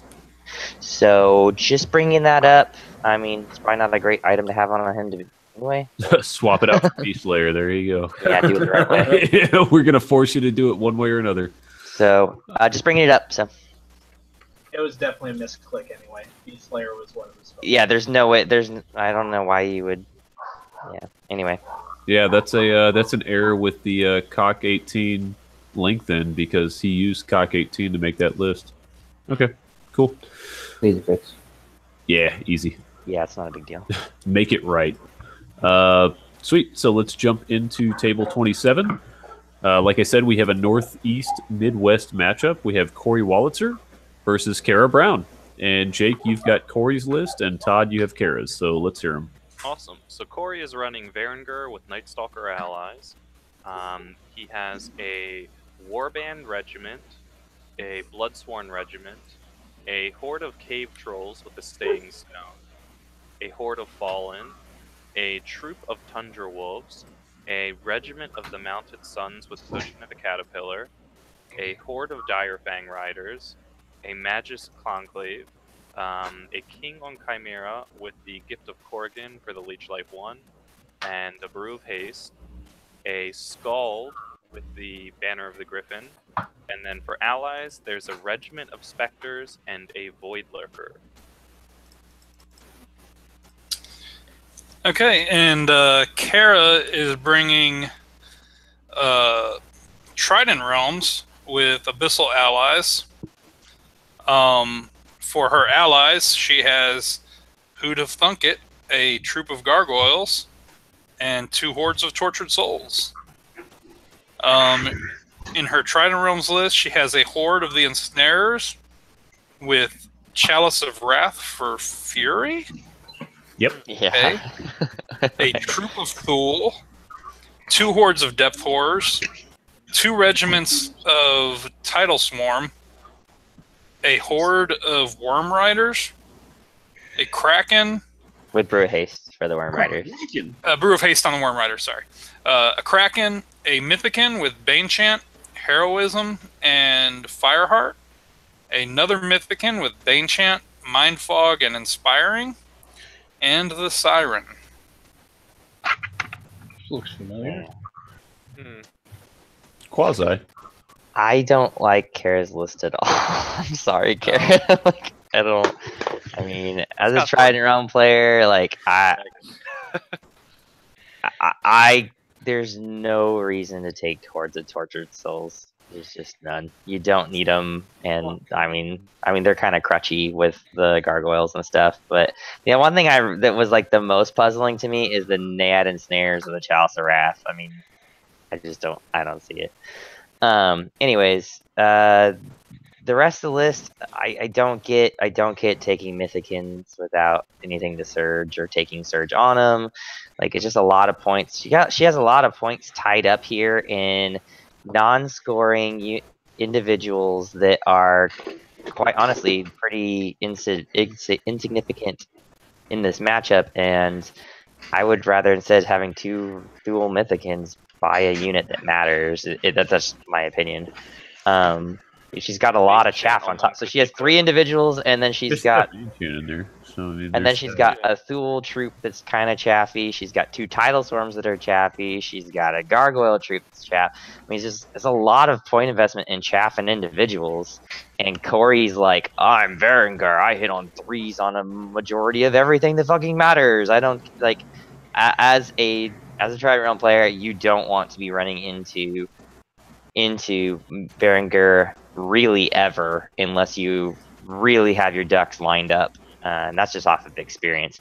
And I really don't think Corey is not even one bit worried about this list, honestly. Give me Corey on this. Kara's a great player. I think she'll do well with it, but it's just there's so many points invested in individuals, and there's so much chaff. Yeah, I'm not. Like, I've played Kara before, but that's when she had her Abyssal Dwarves. Like, there's nothing.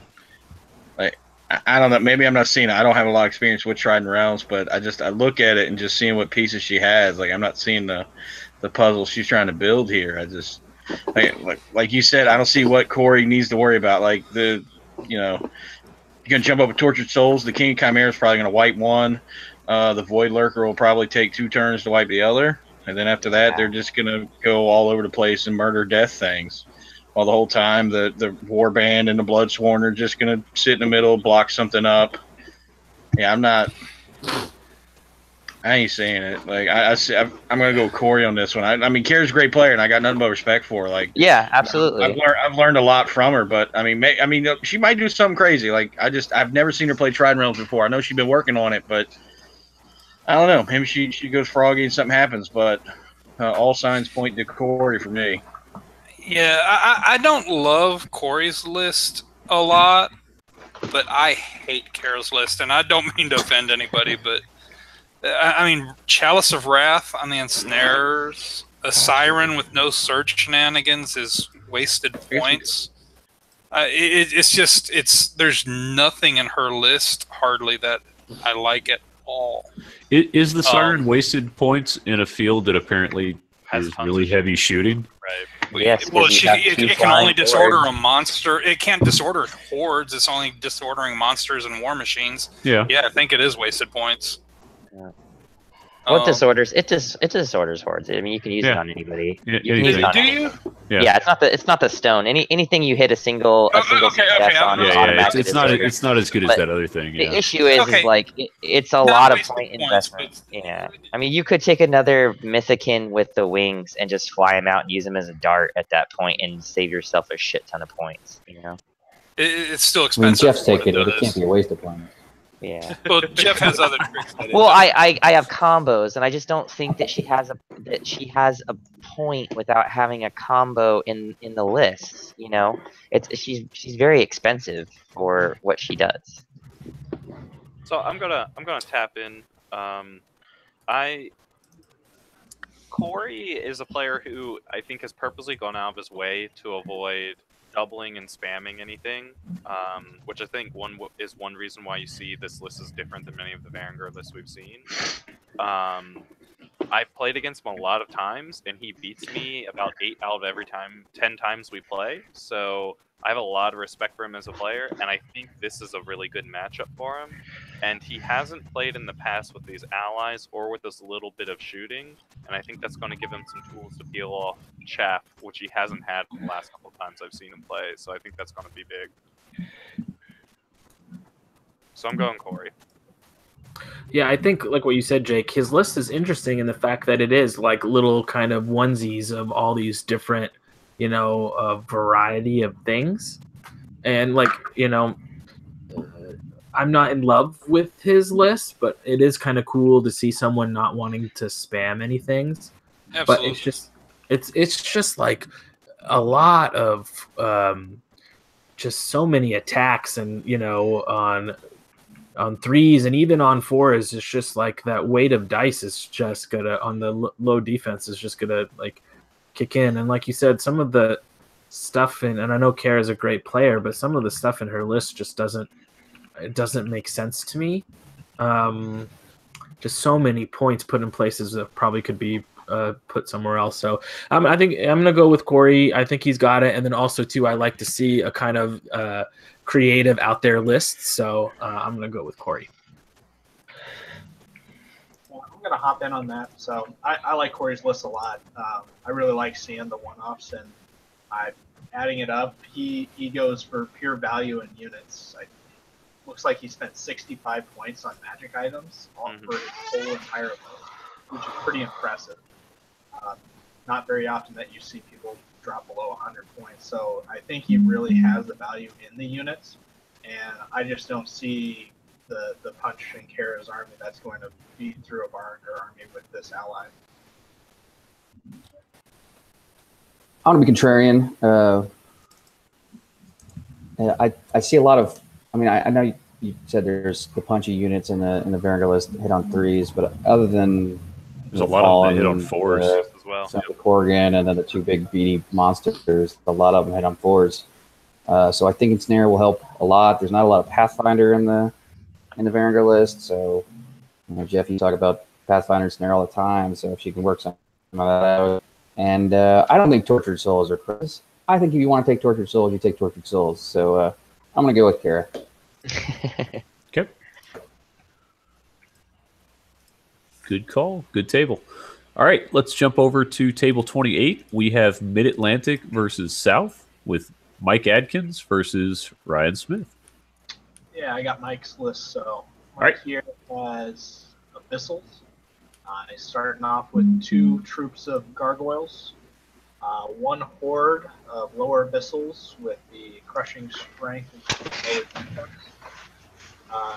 regiment of tortured souls, horde of tortured souls with blessing of the gods, 100 tortured souls with brew of haste. He's got the abyssal horsemen with the caterpillar, a regiment of those. He has a troop of hellhounds. He has abyssal harbinger with the loot of darkness. He has 2 ifrits. And he has a archfiend of the abyss that flies with lightning bolt 5, slashing, and then he's got pursuit. All right, and then Mike is playing against my boy Ryan Smith, who is bringing back the herd. We have got a horde of spirit walkers with a helm of confidence, 2 troops of harpies, a horde of lichens with brew of strength, and another horde of lichens naked, 3 beast packs, 2 stampedes, 1 with the blessing of the gods, the other with wine of elvenkind. He's got a chimera with wings. He's got 2 shamans. Both of them are mounted with heal 5s and the Shroud of the Saint on one of them. The other one is just mounted, looks like. Correct. So yeah, like it. This is gonna be probably the best looking table. Oh, absolutely, yeah. Because Mike has an amazing army, Ryan has an amazing army, and I think they're both there just to show off their armies and have a good time. So Sure. It's gonna be a cool match to see.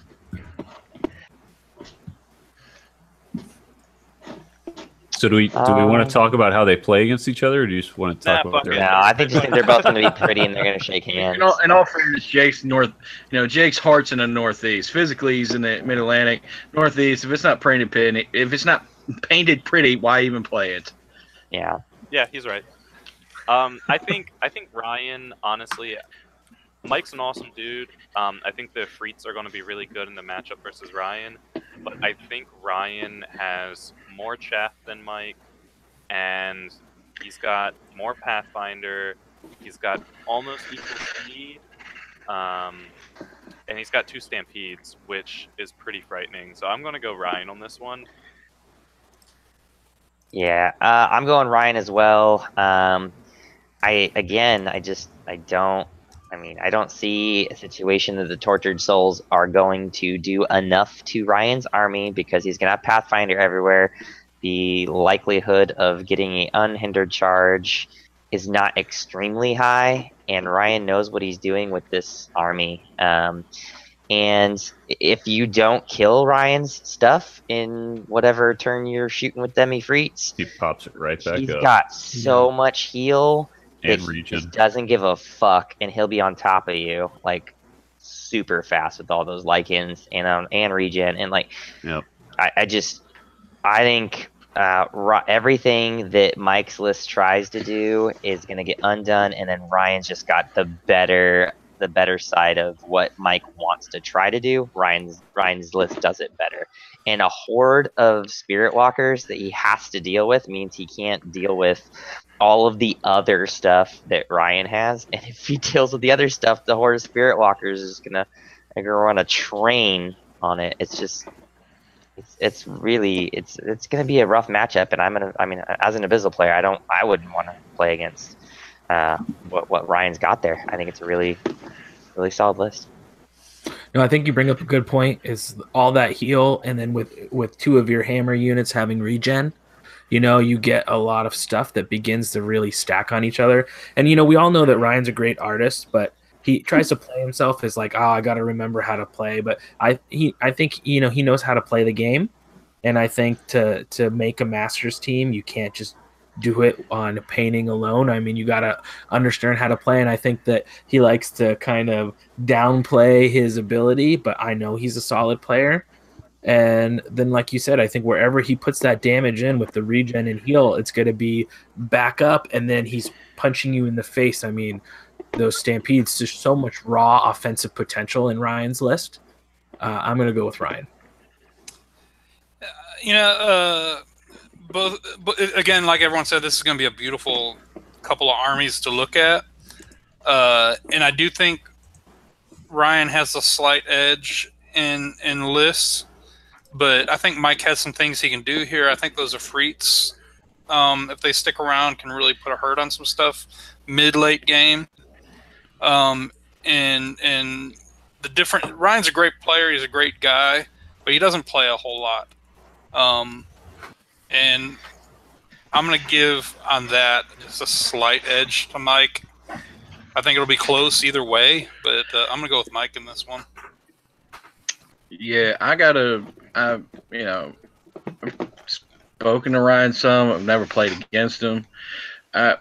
This is tough, man, because they're both just as fast as each other. I mean, I keep going back and forth because like Mike's got, I'm like, oh, he can fly and he'll run away, and then I look at Ryan's list, I'm like, well, he's speed 10 too, so who cares? God, this is pretty much a coin flip for me. Jeff brought up the heal. I think that's what's gonna tip it, honestly, because Mike's gonna hit something, something's gonna die. Ryan's gonna hit it back, it's gonna die. And all it's going to take is one time of Mike hitting something and it not dying, and then I think Ryan can heal it back up. I want to go with Mike on this, and I hope I'm wrong because Mid-Atlantic, but it's going to be ugly. Like their attrition scores are going to be stupidly high. I don't know, man. Gross. I'm gonna have to go to hurt on this just because. The heal, I think that's what's going to tip it, because they're both, whatever they hit's going to die.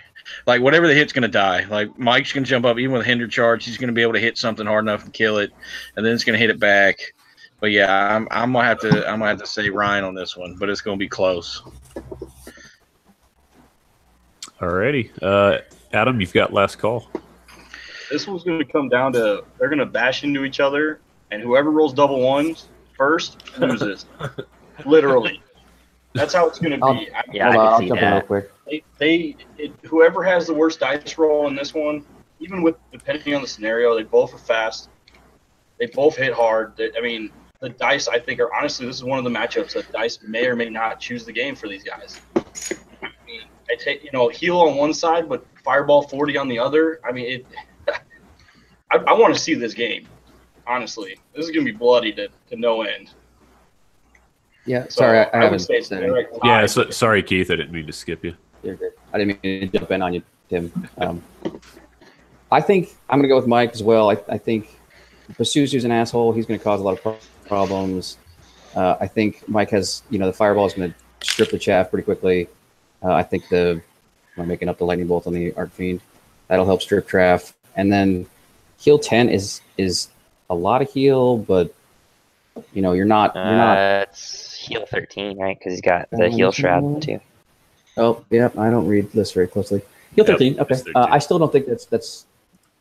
Once you strip the chaff against the herd list and you're stripping Thunderous from the Stampedes, the grind gets a little trickier. I don't know. I'm going to go with 9.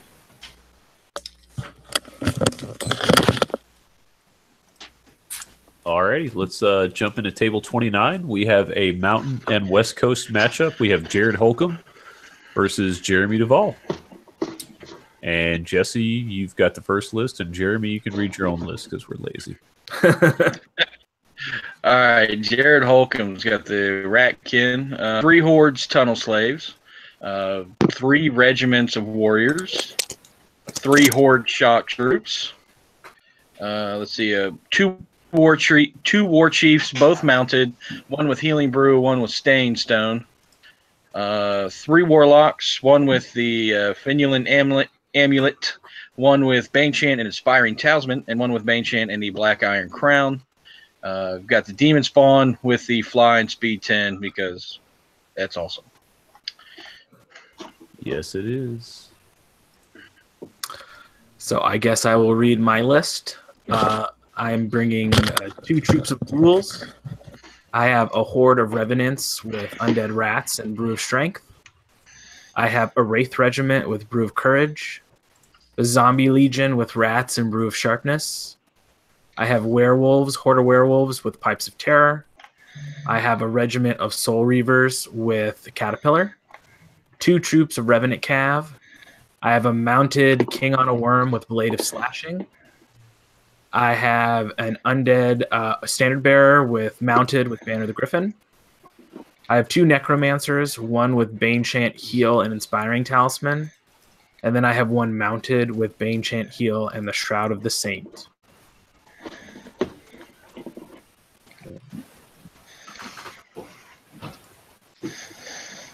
I'm gonna let go first. Jeremy, do you want to weigh in first? Since you, What? Since you Sure. know what you're doing. Well, I can if you want, or if you guys want to go first. I'll say. Let's have everybody else go first and have Jeremy go last. Okay.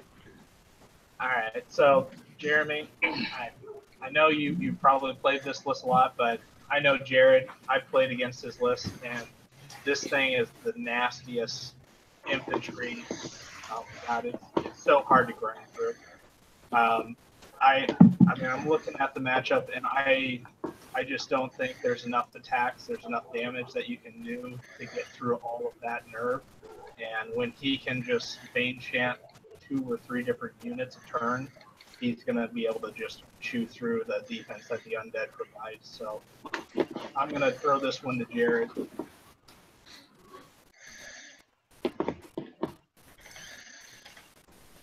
I'll jump in. I've been playing against a slightly different but also combat style Ratkin list quite a bit. And I think that you have the tools, Jeremy, to pull it through. The trick is going to be who uses their chaff the best and who can isolate units and use that board control. And the Ratkin, because these bricks are so big, are going to get in each other's way a lot. And they're going to have a really hard time supporting each other. Whereas the undead, they're tighter. The combat units specifically have a smaller frontage, so you can get them where you want them. And then you have Surge to kind of hit the flanks of anything that gets out of position, even remotely. So I'm going to give it to Jeremy. I haven't seen either of you guys play, but I'm going to give it to you, Jeremy. And not just because you are on the cast right now. Yeah, for me, I think that this is actually going to be a game that's going to come down to the terrain. Jeremy is able to use it in a way that you're only able to get one of those hordes into him at a time because he's got an impassable on the other side, or he's able to block this out, or it's able to make it a hinder charge and he just comes back in afterwards.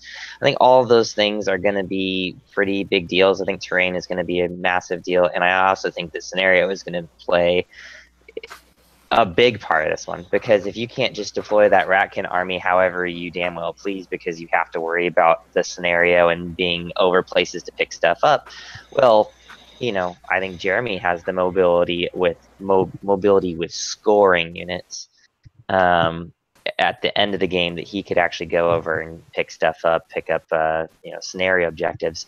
So I think this one really is going to come down to terrain and the scenario. Those shock troops are so stupid good. I mean, they're so good. I think your only saving grace here is going to be just let only one of them get into you. And I mean, I think you have enough tools. So I'm going to go with you because I think that the tools are there, and the Soul Reaver Cav are going to be really big in this game and just straight up killing any unit you put them into. And you have enough chaff. But like I said, it's going to come down to chaff game, terrain, and scenario. But I'm going to go with Jeremy. Let's see. I'll chime in. I play against rats a lot and undead. And I mean, yeah, there's a lot of rats, and they can't get in each other's way. But I don't know. Like this is good. If for some reason Jared plays dumb, Jeremy's gonna wipe the board with him. I mean, Jared can sit back and just lightning bolt, and yeah, that's not a grand use of the demon spawn. But I'm not seeing anything Jeremy has to really force Jared to make any moves he doesn't want to. I mean, he just lined in front of his board with crappy rats he doesn't care about. Jeremy kills him. If he gets his shock troops into something, it's going to vaporize. Because he's got Bane Chant, plus they have all the rules. I mean, it's going to be close. I want to see Jeremy, but Jared does have the stuff that he can just sit back. You know, he can sit back with, what, 1, 2, 3 Warlocks and a Demon Spawn. So what is it, 5, 10, 15, 20 Lightning Bolt? He can just send out there, and the only response Jeremy has is, what, jump his king up, and then the rat comes in, you know, Rat Demon busted in the mouth. He's got Wraiths, Rat Demon bust that in the mouth. You know, you've got, what, you got Necro. Yeah, I mean, Jeremy, it's a great list, but I think Jared's just going to sit there nickel-dime the important stuff, and then just... I mean, he's got enough stuff to attack in waves. I think Jared's got this, but a lot of that has to do with terrain. And for some reason, he's got to split his force, so there's like a piece of blocking in the middle. That could be a big deal. I think this will be close, but I'm going to have to give it to Jared, but just by the barest of margins. It's just that 20 Lightning Bolt, he can just sit back and just nickel and dime stuff. It's 22 Lightning Bolt, right? 22. 5, 10, 15. Lightning Bolt 5. Oh, yeah, the Black Iron Crown, my bad. You've got the crown. Infinitely. I like... it's 24. Yeah. I mean, I really like Jeremy's list. Ratkin have been my main army for the last couple of years, so I want to go for the Ratkin player. I love doing combat rats, but I don't love this list. There's so many hordes. Shock troops are great, but none of them are really buffed. There's a lot of stuff to get in their ways. It can come down a lot to terrain and what the scenario is. But I'm going to give an edge to Jeremy in this one. I got to play Jared at Kings of Winter in Jefferson, and he does not get in his own way. He uses his lightning bolt like he needs to use his lightning bolts. His shock troops tear through everybody. I think, Jeremy, you have a shot if it's like Jeff said, if it's objective based. I think if it's unit strength based, you're boned. Who can say where the rainbow? So, Keith, you're going for Jared? Yeah. Okay, just want to make sure. Who are we missing? Just Jeremy, I think. Is that me now? Yes, sir. I have some experience playing Ratkin. Usually it's against more shooting based as opposed to melee based. I think the real issue is, and you guys have really touched on all these points, is it's a lot of board control for him, which can either be a blessing or it can be a curse, in that it is a lot to maneuver around terrain. And as long as I can make sure I'm not letting him charge my hammers with 2 hordes, whether it's a shock troop horde and another horde, or whether it's 2 shock troop hordes or whatever. I think with some of the healing, I'm thinking I should be able to have some durability, but I think it's going to come down to my speed at the end, objective control. But if it's like a straight control or a heavy duty unit strength, invade, something like that, I think I'm going to be battling uphill.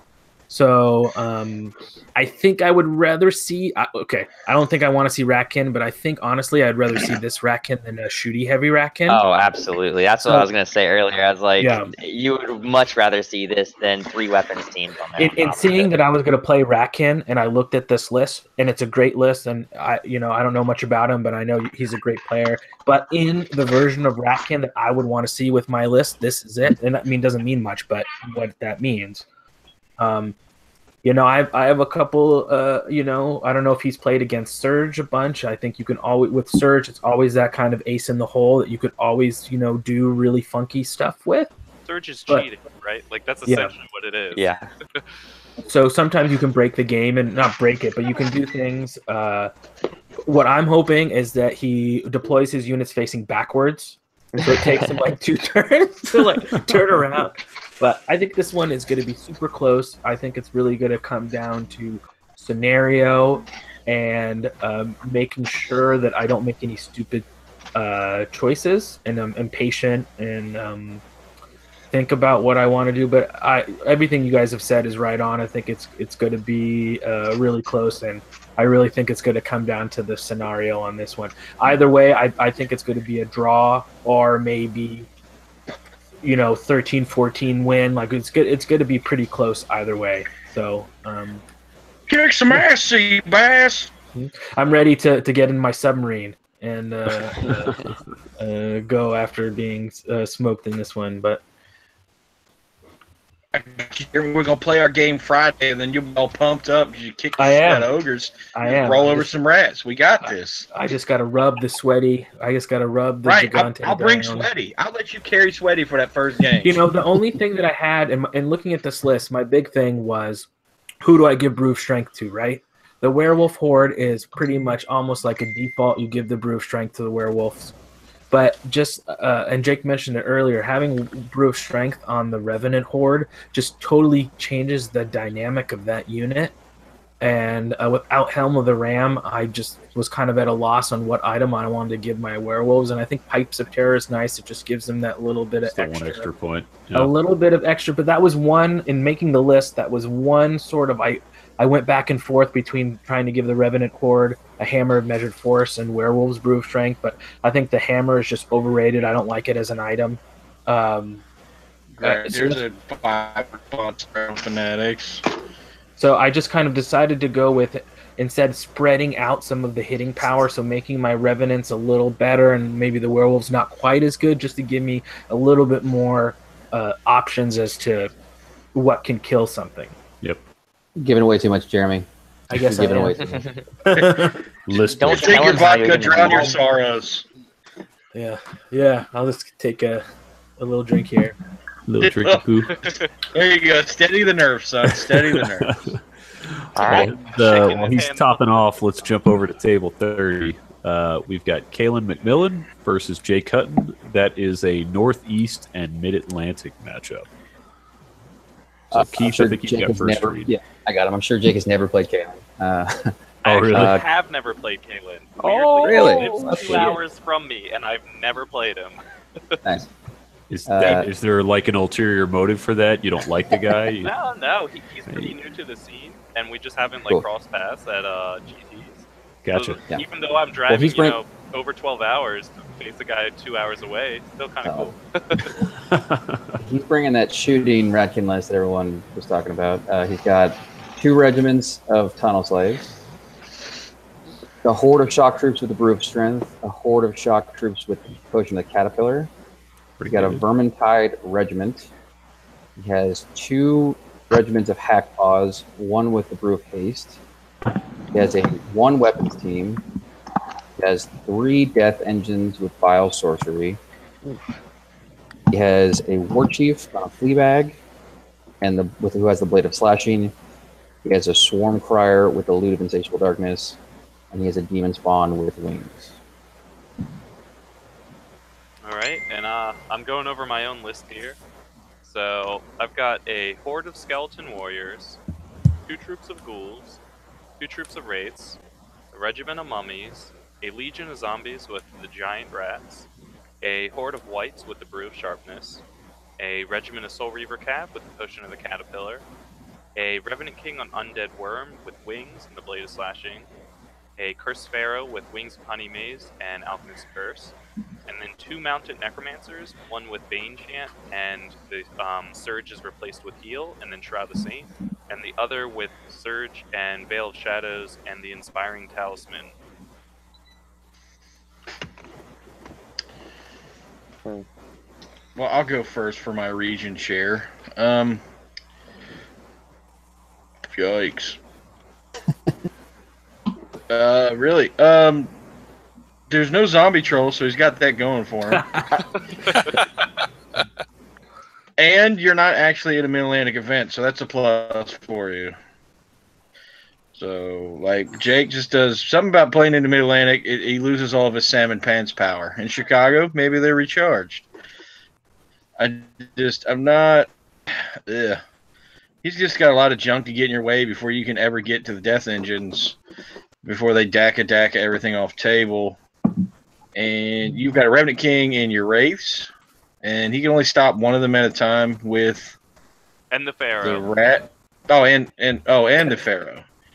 Okay, yeah, maybe you could have this. Could you jump Pharaoh up? He could bust a cap in the death engine. You might. I mean, if you can shut those down, that's probably the biggest thing you got to worry about.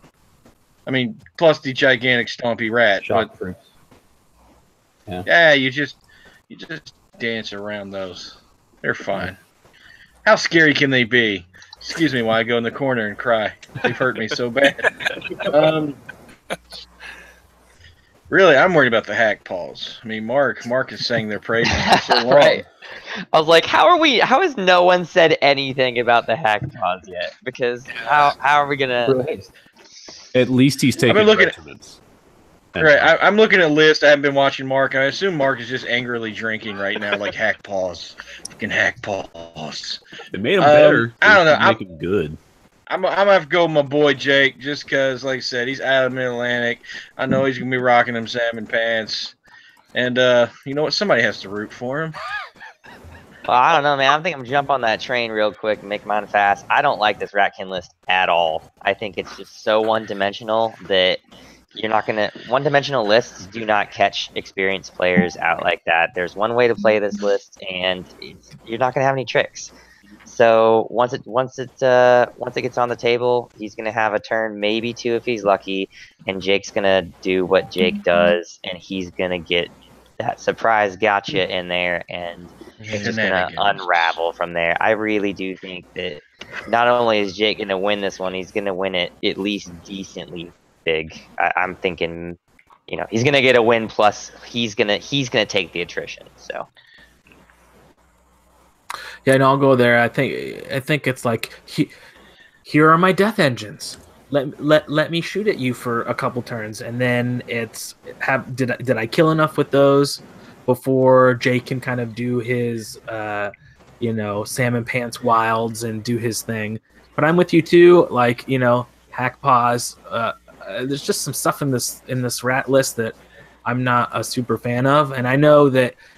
Jake has played this undead list now for a year, 2 years, or however long it's been. So he's probably played it against kind of all comers and seen similar stuff to this. I love the ghouls. I love the wraiths. I know the pharaoh, the king on the worm, the necromancers. He's got a lot of surge. Those wights with brew of sharpness are just so good. Yeah, I'm gonna go with Jake. Yeah, I hate hack paws probably more than even Mark.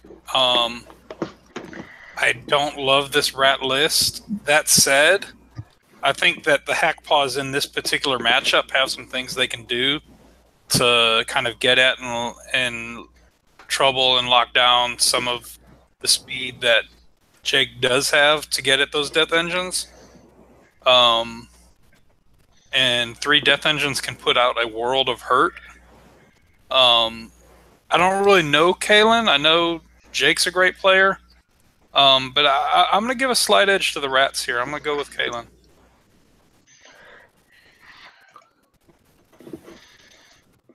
I'll keep mine short and sweet. I tend to agree that Jake can probably take this list down. Undead is uniquely qualified to take a Withering Hail of Fire. Jake has some heal on there. Jake's fast enough. He can get around the edges. So I'm going to go with Jake. And now Jake picks Kalen. What? I still got Adam in there too. Yeah, I get a pick here. Adam's like, yeah, I'm here too. So, I've been able to play Jake twice, and I know he's a good undead player. So, I see a lot of things that are going to hurt in Kalen's list, but I think you have the tools here. I think the dark horse is that Cursed Sparrow with wings. He's going to do work this game, and I think he has to do work in order to pull this one out for you. But I think he got this with a slight edge. Guess I'll jump in. I mean, the Cursed Sparrow with the wings, which was a last-minute suggestion by George O'Connell, so thanks, man, is going to be money in this game. Hey, after the third... You should take this good unit. I'll see how he does. But I'm going to go with myself, which I could be arrogant. I don't know. But the main thing, as people point out, is the death engine that's scary. And honestly, I think I have the tools to lock that down. You have 4 and the rest of them. the list, I don't. The shock troops are kind of frightening, but I have enough that can slow them down to where I can hit them when I need to. So I think I've got the tools to take this down, as long as this scenario isn't like. And an Occupy could be rough. Push is always rough for my list, but with the changes I've made, I can do it. But I'm going to go with myself. Veil Shadows is going to be money in this match.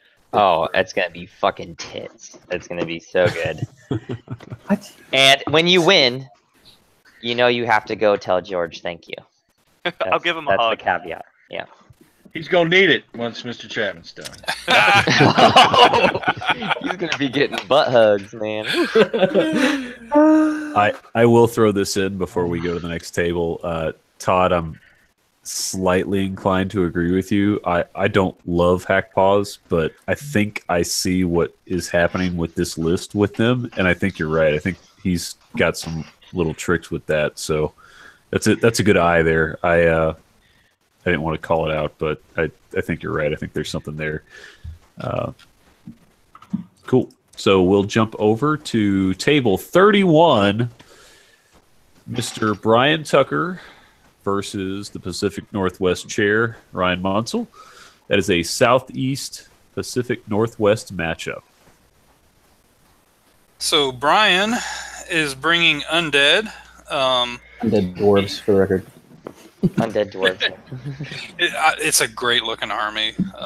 That's cool. I love it. It's so cool. He starts with a horde of revenants with giant rats, 2 troops of wraiths with the brew of strength, 2 hordes of wights, a regiment of revenant cavalry. He's got the Pharaoh with the wings. Do they come any other way? Nope.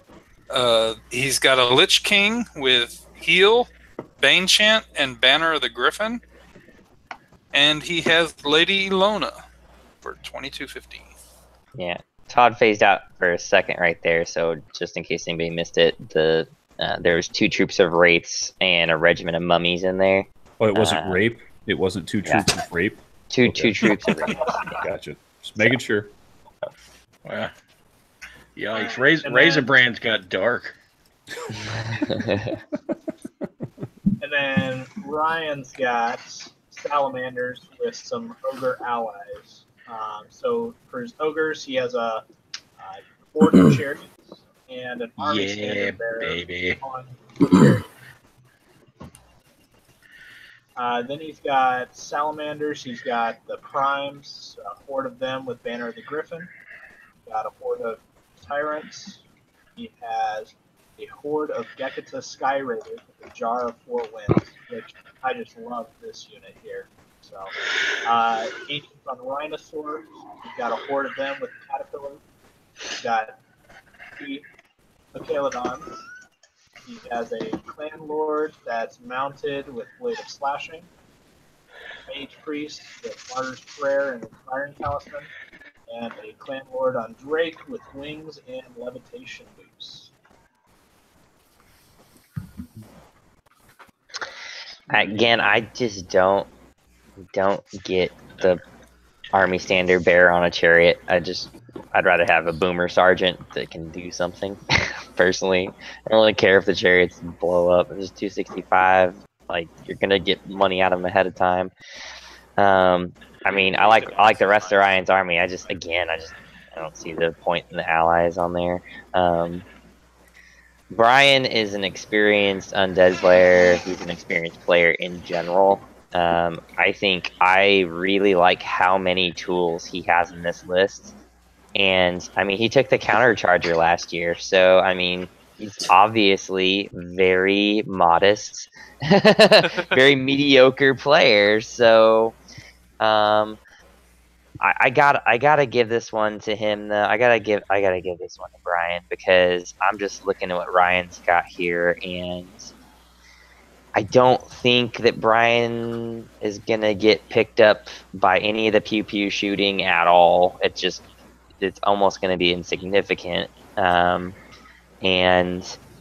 not really enough backbone in the salamanders list. I would like to see more meat in there, something that can grind a little bit longer, and Brian's list absolutely has that.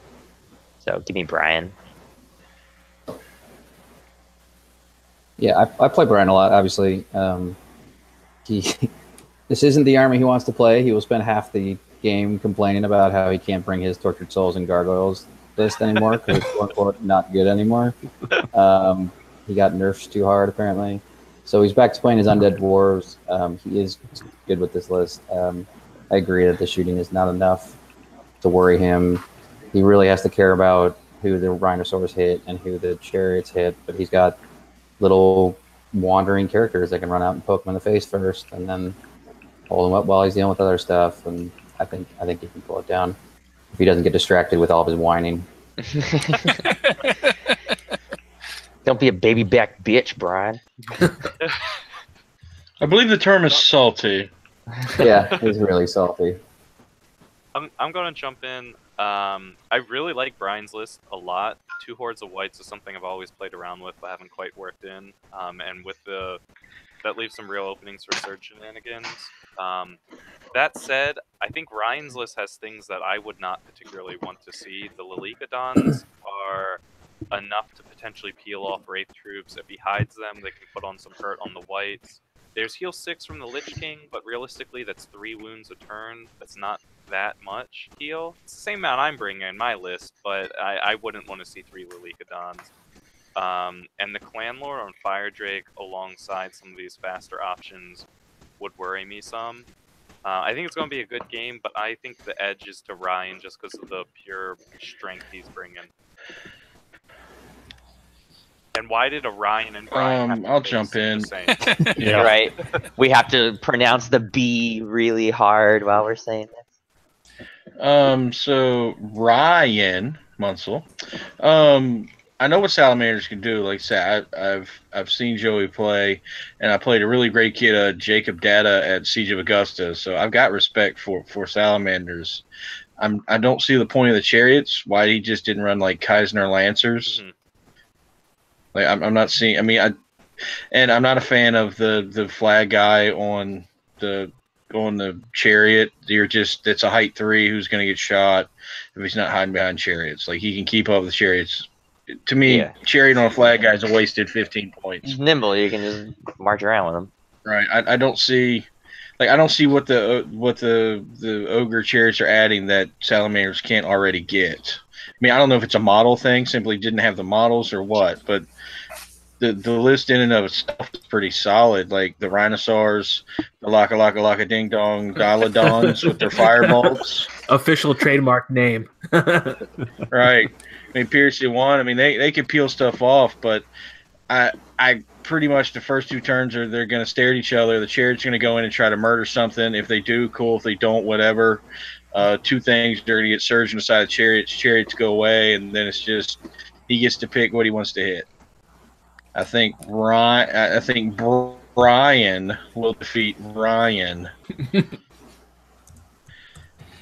Yeah, I mean, it's decent, but I just, for some reason, man, that's a whole lot of points going to waste. Like, and it's not like Mr. Tucker is going to let the Chariots hit anything worth of value. I'm going to go a little bit the other way. I think that Ogre Chariot Hordes with the buffs are absolutely one of the best units in the game now. They're sick.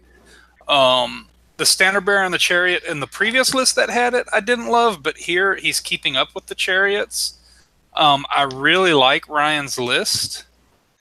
And on Brian, Mr. Tucker's list, I really like most of his list. I don't love the Regiment of Revenant Cav. Troops of them are so good, but a naked regiment I just don't like. That being said, I love the rest of Brian's list, and Brian plays in a much tougher meta than Ryan does. And I think that's going to come into play here. Brian plays really top talent a lot. The Pacific Northwest, I love a lot of those guys. They're good dudes, but they're still growing a bit, and I don't think that Ryan has the level of experience, and I think that's what's going to edge it, and so I'm going to go with Mr. Tucker. Dr. Tucker. Sorry, Doctor. He didn't go to all those years of school to be called Mr. Yeah, I think Tucker has this as well. I think the big turning points for me are going to be those combat characters, that Kurspera, Lady Alona. Lady Alona. Oof. Yeah. She just hits like a train. Most people don't realize that we got something still. Yeah, but Lady Alona's so good. She's expensive, but in this matchup, she's going to get work done because all that defense 5 is just getting shredded. And I don't really see anything that can just take the punch that Tucker's going to be able to deal out. So I think Ryan's going to. I think Tucker's going to win, but I think it's still going to be a pretty brutal matchup in general.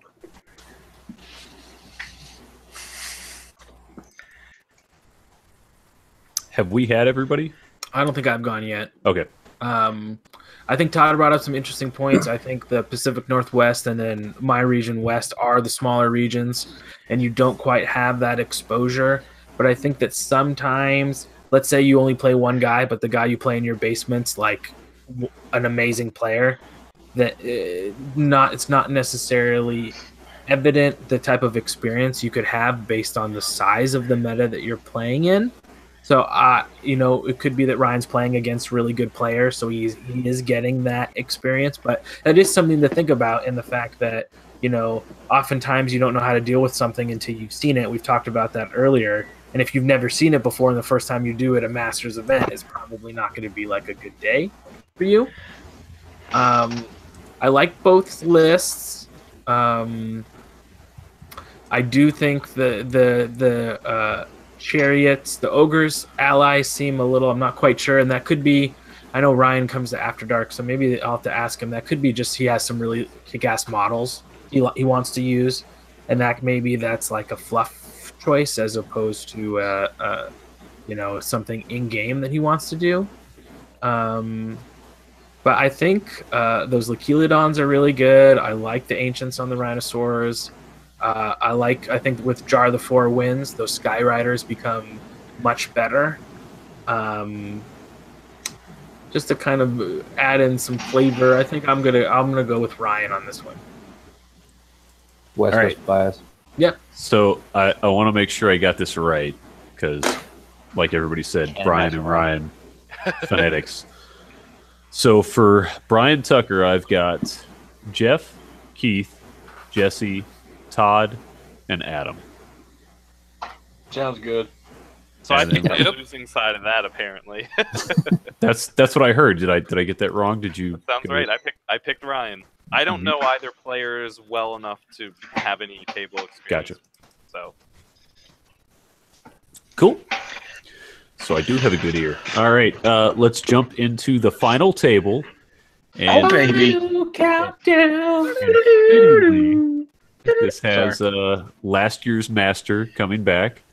We have from the Northeast, Brian Ring, and then from the South, Patrick Zorro Allen. So this is our final table. This is probably the only time Patrick will ever end up on bottom table. Right. Yeah. At least he'll get to tour it early, so he gets to see what it's like on that side. He'll get to know what we feel like you when get we. to see how the peasants live before. Yeah. This is what it's like to be down here. All right. So he is playing Brian Ring, who is bringing some herd.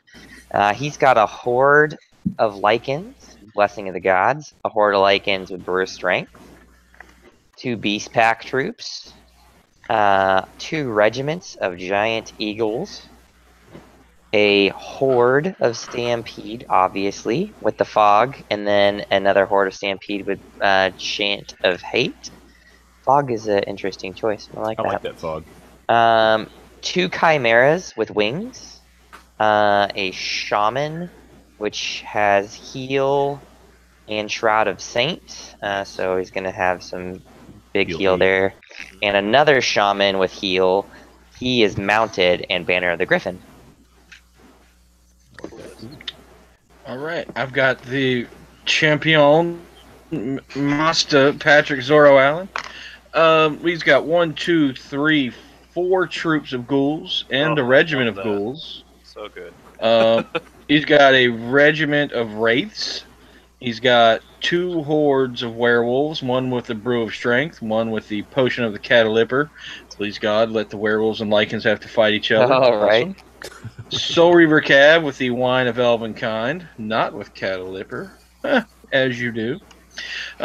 Cursed Pharaoh with the Wings of Honeymaze. Necro with all the things. It's got Bane Chant. It's mounted. It's replacing Surge with Heal. It's got Weakness. It's got an Inspiring Talisman. Lycanus. We have Night Stalker allies, a Regiment of Needlefangs, a Regiment of Fiends, and a Dread Fiend. Yep. So, I mean, it's tough not to vote for the dude who won the event undefeated last year, right? Am I right in this? Yeah.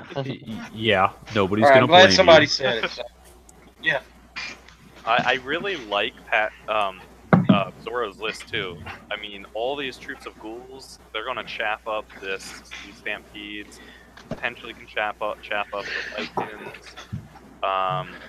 The werewolves have the toolkit to be able to do some damage. You've got Soul Reavers backing them up. He's bringing the nimble, so they're gonna be tough to chap up.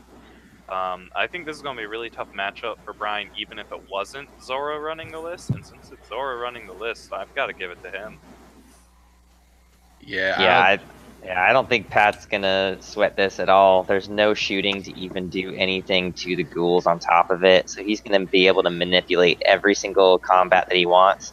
And then those nimble Soul Reaver Cav, they're just so fucking good. Like Yes, they just they are. Yeah, man, I'll keep it short. Pat is super happy with this matchup. Yeah, I don't know anything about Brian Ring. He's Northeast. Is this another one you ducked, Jake? I played Brian a couple of times. He's not a bad player. He earned his master's spot, but he also plays pretty much exclusively in the Northeast. So I think playing against Pat specifically is going to be an experience in sort of playing against people from a different meta with different play style. Yeah, I know Pat plays against us asshole Texas guys. And Those fuckers. yeah, those egotistical ducks. Yeah, I don't know. Like, I don't want to pick the easy choice, but I feel like Pat has got this.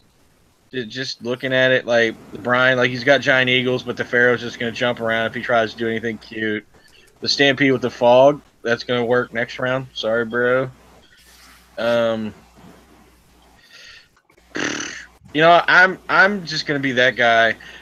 I know it's gonna be Patrick, but put me on record as picking Brian. All right. Just because, you know, Patrick's been playing Stubborn's goofing off. Maybe he comes in rusty. Maybe he doesn't care. He's already tasted sweet victory. Do you really care about a second gold medal?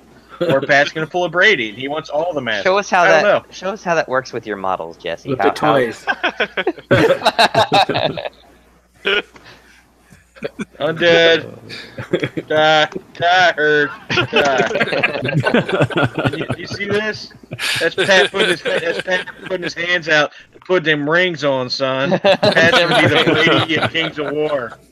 Oh god. Yeah, I think the Soul Reavers with Wine of Elvenkind, with the fact that he's going to be able to chaff for those so well, and there's nothing that can be done. You know, there's just no way for Brian to deal with all those ghouls. So then that way, I think Zoro's really going to get full usage out of that Wine of Elvenkind, because Wine of Elvenkind Soul Reavers is expensive, right? That is a lot of points that he's going to have to make work. But you make that work by protection, right? And there's just I don't see any way that he's going to be able to deal with Zoro's chaff. And then the Soul Reavers are going to put on some cure. They're going to just come out, enjoy the silence, and just do their goth dancing and just eat fresh blood from his victims. So I'm going to go with Pat. And with the Pharaoh just jumping around, like whatever's out there that could scare Zoro, like for some reason say there's a stampede about to just break a foot off, the Pharaoh will just run over and be like, "Dink, no thunders for you. Go ahead, your turn." Yeah, all you. Yeah. I mean, I like Brian's list. I don't really know him as a player, but Pat's a clubmate of mine. He's a local to me here. I play him all the time, probably more than anybody. And he does some really interesting things with this list. He plays it differently than maybe I would, but the things he does work. If you haven't played his list, he comes at you from some really different angles and spots. And hey, he was undefeated last year. To be the man, you got to beat the man. I've got to go with Pat. Woo! Yeah, Brian. I would just say pick his brain. Pat's a super nice guy. Talk through the whole game. You'll learn some things, and then you can take what you learn and kick some butt in the later rounds. Remember, I'm on record, so when Brian wins, I'm rubbing everybody's face. Even though I said Patrick's going to win, on record, I said Brian's going to win, so he's going to pull this off. I think Brian is definitely going to win. He's going to win game 2, win the kiddie pool. Yeah. I'm going to talk this back. I'm going to get paired up Brian round 2 when we're both in the kiddie pool. When Brian ends up versus George on round 2, they'll be he'll get his win. And I think you bring up a good point, though. Pat is the kind of guy who I think that you want to play against those players that no matter who wins, you're going to come out of the game having had a good time. And this is definitely, I could see that this being one of those that even if you win or lost or whatever, like Keith said, have that dialogue, kind of learn from the experience, and I think you're going to have a blast either way. Adam, have you thrown in yet? I haven't. So okay, let's hear it. I played Pat last year. I think I was his 3rd win. So look, I was his 3rd win. There's tears and blood everywhere. He's a good player. He's not gonna let anything catch him off guard. Ryan, I think you got a good list, but it's just very straightforward. I don't think it's anything that Pat hasn't seen before, and not having a way to deal with those ghouls is going to really decide that game in Pat's favor. So I really think that he's going to have a pretty big victory actually on this one, probably 15-16. Come on, Brian, you got this. Just so I can do a victory lap around the hall. I'll lend you my Silver Breeze, Brian. All right, so I'm going to put everybody on the spot here. We're going to do 3 real quick things before we close out. Favorite army. So this could be just the favorite list that you saw throughout, either last cast or this cast. Your favorite to win. Who you think the player is that's probably a shoe-in to win, or a very, very high likelihood of taking the whole thing. And then your dark horse, somebody who probably people haven't talked about a whole lot, but you think has a good chance to make a splash in the top 5, top 3. So we'll do that real quick. So think about that for a couple of seconds, and we'll jump into those. If you've got your answers, volunteer, go ahead and start, and we'll try and pound through that pretty quick. I'll go. All right. I have Yeah, go ahead. Yeah. Yep. Lists that I like. I love. What is it? Clevenger's The Empire of Nathan Dust. Clevenger, Yeah, Nathan. Yeah. Clevenger, Nathan's, I just absolutely love that list. To me, it hits all the points of what I want in a list. I want something thematic. I want something fun. I want something narrative, but also something that's going to play tight and play good. I think that list is so fun, and it's like, oh, I want that list, right? When you hear a list and you want to play it, it's good. And then as far as winning, I just keep coming back to Aaron Chapman's list. I mean, maybe you beat that. I just don't know how he doesn't, even in losses, get close with points-wise. I don't know. So I'm thinking he's in my top 3 is for battle, and then I love Nathan's Empire of Dust list. Do you have a dark horse? Somebody that you think might be underrated going into this? I don't know. I don't know if I would ever really say him underrated, but it would be awesome to see Andrew Summers. Maybe we see some Brotherhood action. Just kind of, I like that Brotherhood list. He's got a bunch of cool stuff, and I want to play that army next. So painting it over the next year and a half will feel better, having known it won a Masters. So I'll go next. So I really like Chris Fisher's Basilia list. He's been messaging me back and forth as he's building that. And every time he messaged me, I didn't see the initial vision, and now that it's completely completed, I really like the end product. I think it looks like a ton of fun to play. It looks like it's thematic on the board. It has a nice blend of different things it has. It's basically everything I would want to see in a list myself, and it's for an army that people don't normally use if it's not spamming a Lowy. So I really like that sort of unique butterfly of it. Person to win the Masters, I'm not going to vote for Patrick because that seems too easy, right? Yeah. So I think there's a couple of people who have really good chances. I'm going to go in and say Alex Chavez because he has been playing a lot wider in the country this year. Last year, he hadn't played anywhere outside of like the Northeast and one Mid-Atlantic event. This year, he's been lone wolf. He's been up and down the coast. He's been to the southeast. He knows what other people are bringing, and I think he's better prepared this year than he was last year. And he still did work last year, so I think he's a good vote for a winner. And then a dark horse, I think Josh Rosado up in the northeast has been playing a lot with his list, and I think he knows how to use it. He's got a nice list, and he's got a really good painted army. So I think he will do well in Paragon and hopefully probably make up for that in battle as well. So I think he's someone to watch out for. Nice. I'll go. List I really like Mike Stettlemyer, but I've seen the end product, the way it's painted, but just the actual list, I like it. It's elfy, but it's not following a script. It's a lot of cool knights, and it just looks awesome. Don't worry, shut up. You're about to get yours. Who do I think win it? And I'll never live this down, but I think Keith Randall could do it. I think you can, man. Your elf list is not. I mean, yeah, we give you shit for being shooty, but it's not one dimensional. There's you got to worry about it from all angles. I think if you can get past Greg, then that's probably one of the scariest things you got to worry about because you've got the shots and you've got the stuff. I think you could do it. And the dark horse, I might have to give Greg. Like it's come down to you two, but I think Greg could get top 5. Stop that! He stole both of them from me. Yeah, literally. Glad I had backups. I was going with Greg too for a list. But yeah, Greg's got a lot of like stuff people aren't used to seeing, and Greg's not dumb. And as one of the 5 people who listen to their podcast, the nicest thing anybody could say about him. Greg's not dumb. He's a vegan, but he's not dumb. He's not dumb. I gotta go with my fellow teacher. Plus, as one of the 5 people who listen to their podcast, he talks about it, and with the wind blast, I think it's gonna catch a lot of people off guard because even experienced players. He fucking absolutely is. Yeah, I think for him to be playing in too. Really good meta. so. There, Keith. No, now if you do good and win it all, I can still feel good about it a little bit. Moral victory. I'll still hate you, but I'll feel slightly better. That's fair.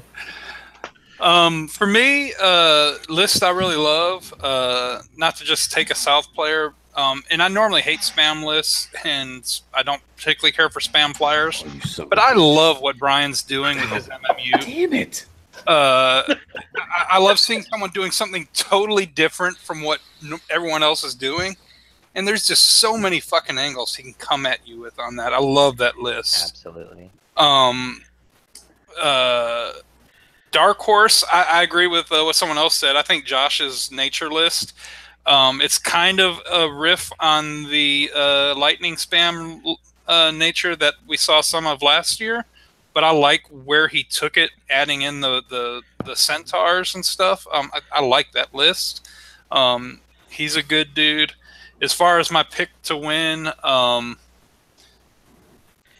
mean, Aaron is getting the free 20 points in the first round. We all know, but actually, I'm going to go with what I said earlier. My dark horse, Dustin, has been wrecking face with his list. Dustin's a great player. I love his list, and so I'm gonna go with Dustin to win. Y'all keep busting on my man. I hope y'all enjoy buying his pizza.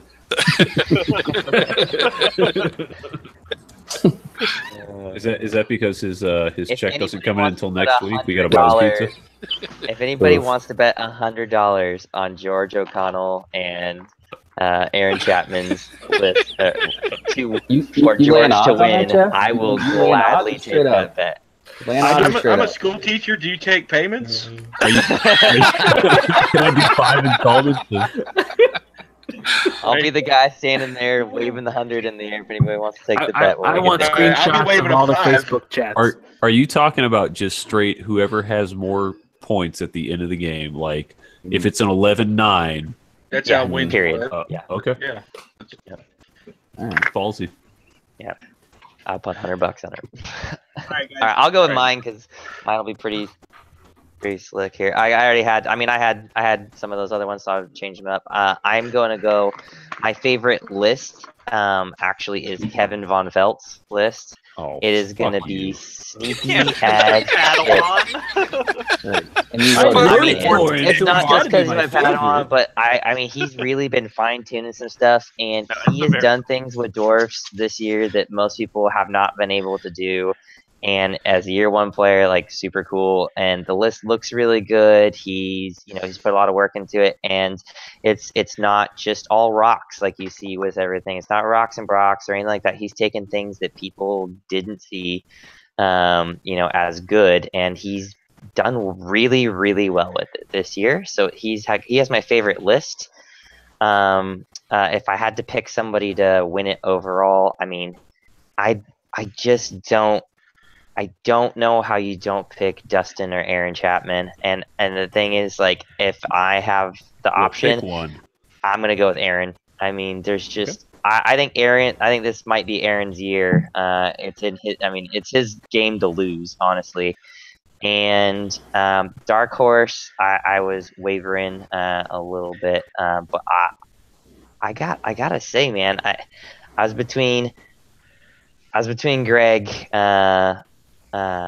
person on this one, but I really think that you're gonna see something shifty out of Brian Coquit. Like, I think that he's gonna catch people in ways that they aren't gonna see coming. And last year he brought Trident Realms and smoked people he should have lost to. So, bringing a better army and more competitive, in my personal opinion, than he brought last year, I think he's going to catch a lot of people. He's going to catch so many people with that army.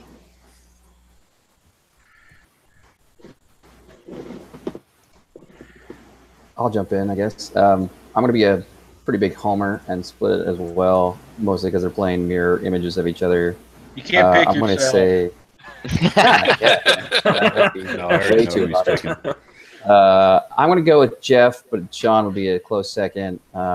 You're doing favorite to win? Yeah, favorite to win. Okay. He's been playing this list for a long time. The Alchemist Curse, I think, made it better. I think he went 5-0-1 last year.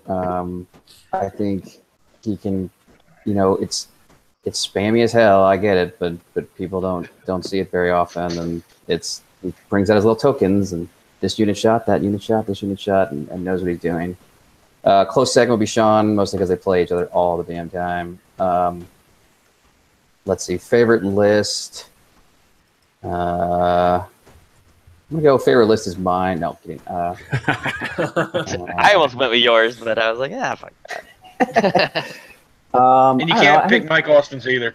I won't. It's mostly the same list. No, I'll probably go favorite list. Tim Smith's list. He's been fiddling around with it. He's got he's got a really low unit strength. I don't know if it's going to survive and be effective much past this tournament. Biggest balls in the Southeast. The only Southeast guy not spamming shots. He's just spamming everything Real else. man. Avenger didn't spam shooting.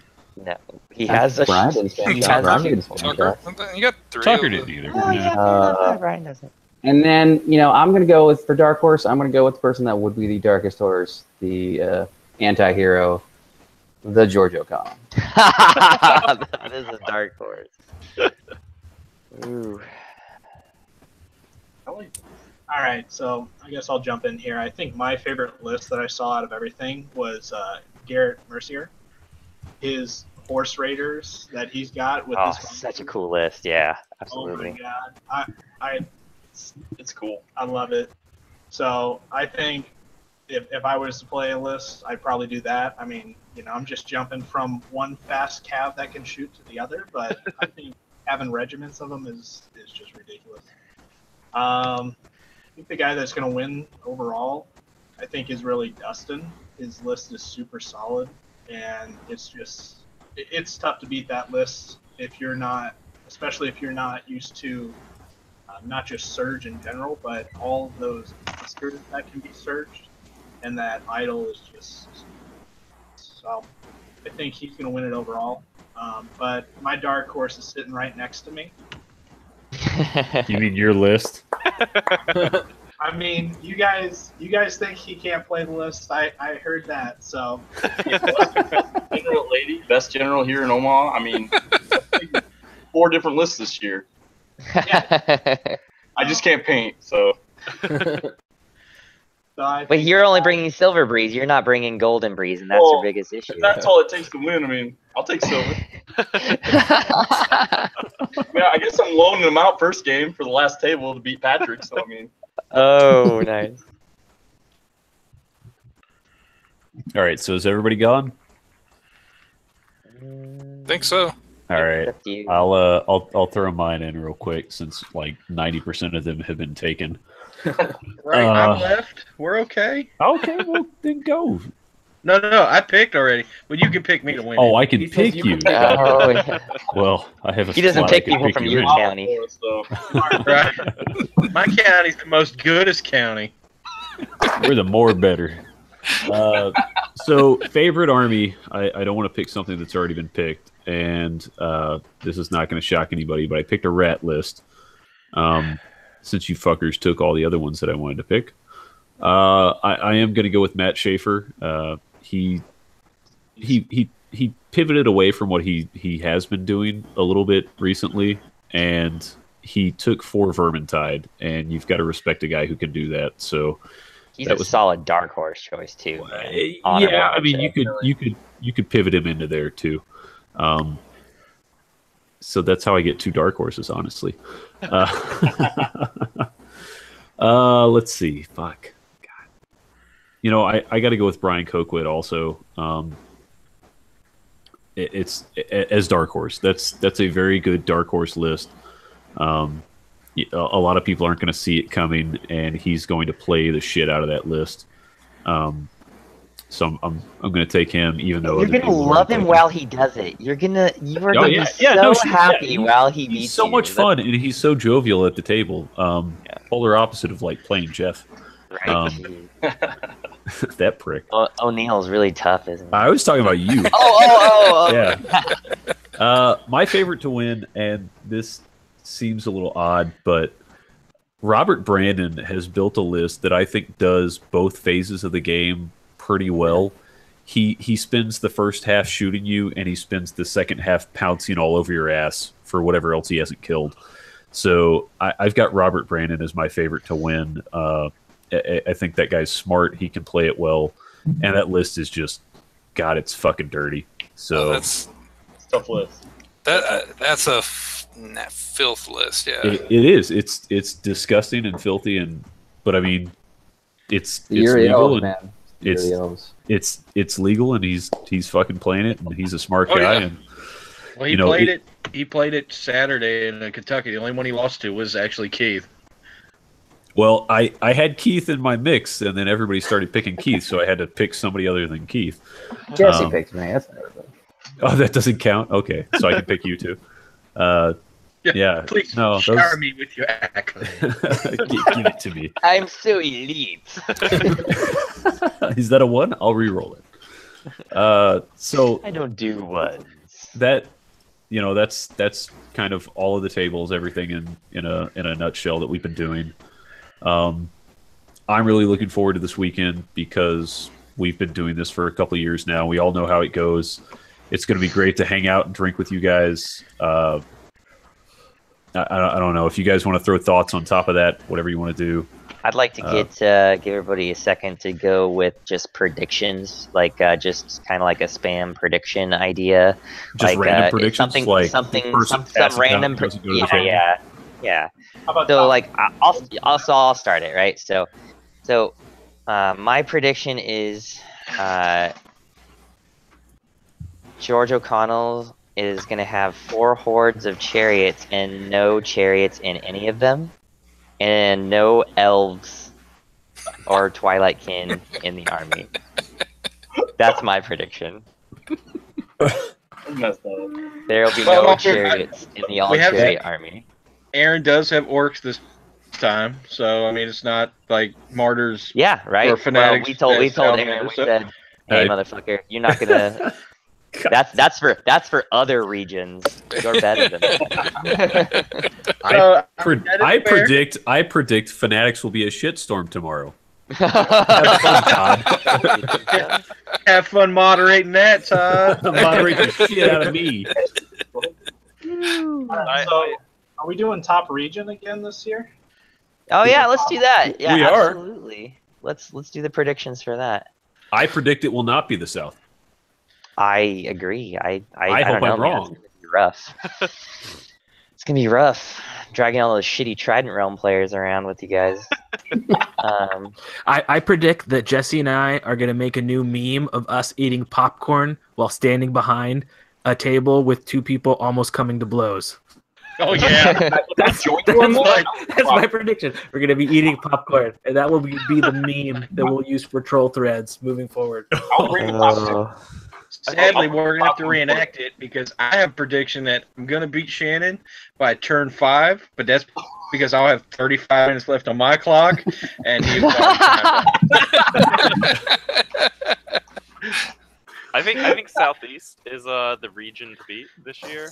I think you guys are bringing some really tough lists, and I think you guys also are bringing lists that people aren't used to seeing. After going down to your region for the Siege of Augusta, our guys had trouble against you guys.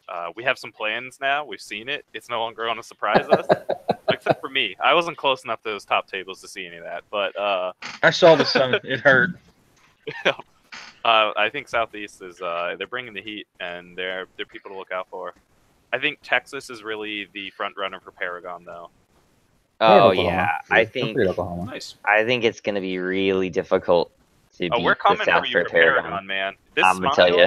This smile, Mike Adkins painting, Alex Chavez's back rubs. This is the power play right there. We didn't have our painter last year. We got our painter back. I think Watch your shit. I think Master, Paragon, and Painted are all going to go to the South. But when it comes time for region, there's so. And I'll go with Southeast for region. Wow. Paragon is just Mid-Atlantic for region, baby, because I'm there. I ain't marking this year. And Paragon, I feel like we can do it. I'm a minor internet celebrity. I'll sign autographs. I'm a minor internet. And And I'm cheating. I'm bringing Sweaty. I'll just like here. You want to hold Sweaty? It won't be the first time I've asked a stranger to hold my Sweaty. But this time it won't be strangers. We're all friends. So Keith, you were trying to say something? Oh, Paragon, regional Paragon is just the consolation prize for the South. We'll take down best region. If you can promise it to us, I'll take it right now. To be fair, it takes a long time for the Southeast to paint 557 models. Hey, they're all for painted. their spam. Full shit. model count. Full model count. Also, to be fair, I mean, the Southeast may be getting the favorite for a region, but the rest of us can still sleep with ourselves in our list at the end of the night. Yes. We sleep on our piles of trophies, Todd. How about that? The Southeast is going to have the lowest sport score, and it will have nothing to do with the way they played. Hashtag ultimate sports score. Yeah. We can work this out, man. Mid-Atlantic first round draft pick. I would like to say though, after George loses his first game, he is going to go on a tear.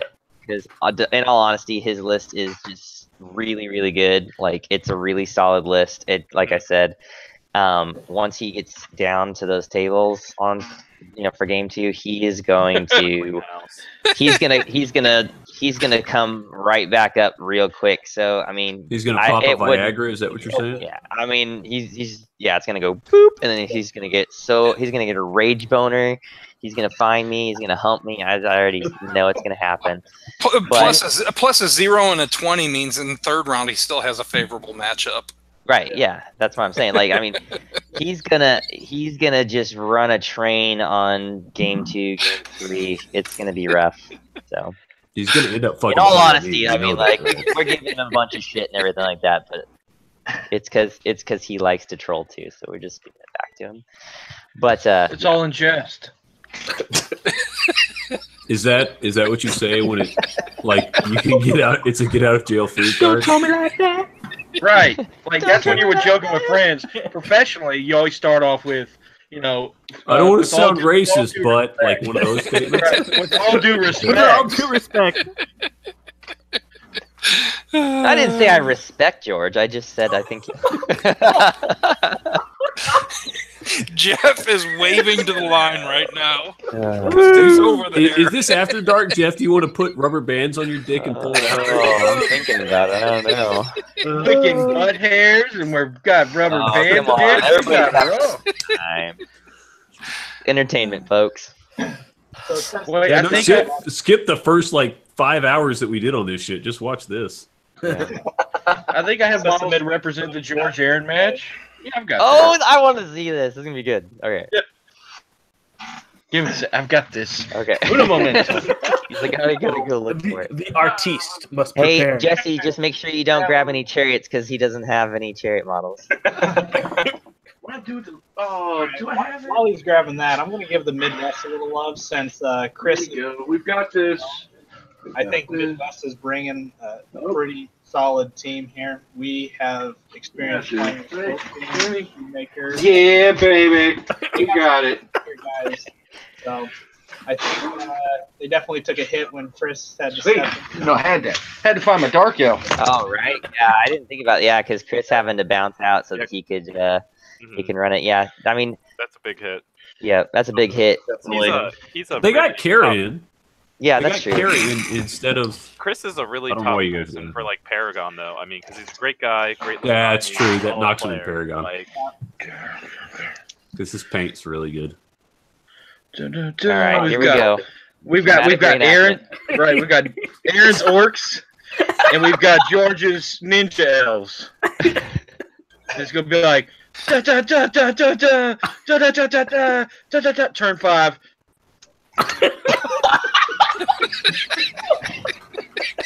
Win. All I do is win, win, win, no matter what. And he's be like, no, wait, shoot the bow. Yeah. He's gonna be like, wait, we got this. No. He's like, oh, assassin out of nowhere. No. Work. And then nobody expects the Inquisition. Breath attack from behind, like. He's like, oh wait, but I've got chariot. Breath attack with piercing. And I was like, no. And then, yeah, slave work, baby. And then, for some reason, it goes turn 7. He's just like, yeah, baby, yeah, sweaty cheeks, yeah, that's turn 7, and that's it. That's how it goes. Oh. He jumps on the chariot and he needs to be on rides every away. one of these in the future. Yeah. I think we found our foil. Yeah, this is how. This is the reenactment. It's like, the old Cops episode where like, this is an actual reenactment. Yeah. Like, yeah, it's gonna happen. Just to be like, and you're like, yeah, dark elves, and I've got fishes. I don't care. I got fishes too. Squeeze. Number 4. I have piercing and crushing. And he's like, damn, bruh, I got nimble. Ow. What happened Slave to Orcs the is child? like, That's what I want to know. Slave Orcs is like, yeah, baby. This guy And is he's just teaching the next generation. Right, yeah. Ooh. Like, so, yeah, and there you go. We've Awesome. had dramatic reenactments of salamanders versus Jeff O'Neill. I mean, we've got models for this. We've had Aquaman show up. It's been a star-studded cast. This is why Mantic needs to allow, toys as models. I just See? Because you can literally be on the middle of the table and reenact what's going to happen. You only need roll dice. Like, dead. Fuck it. nice. All right. So that's what's going to happen. And then Jeff gets $100 and he can pay for George pizza. Buy shots for everybody. Right. Or even better. And George, Oh. bruh, I love you. You got to unblock the South, though, when you challenge him. You got to unblock them all first. I love you, dog. I got to teach you how to smack talk on the interwebs. Yeah. I think Like, Jeremy's put up a 9. Put up a. there. Jeremy's like half drunk at this point. He hasn't taken Oh, he just peed himself. Oh, I'm about to. Jesus Christ. Right. So, I mean, you got to unblock him, bruh. Then talk smack. Like, I love you, but you got like let's get in the modern age. Get in the modern age. I love you though, and you're mid-Atlantic, so we need you to kick some ass. Don't worry, I'll handle the funny. You win the money. Oh. All right. Yeah. Well, I don't know that there's any following any of that. I don't think you can follow that. See y'all Saturday. Yeah. I will see motherfuckers on I'll Thursday. be there Thursday. Hey, we may go and strike Thursday, so I'll be there early. All right. We're gonna set up George's terrain so he has some kind of capability to last more than 4 turns. Hey, if you show them how to last longer 4 turns, tell me. My girlfriend would appreciate it. Oh! And that's the joke we're going out on.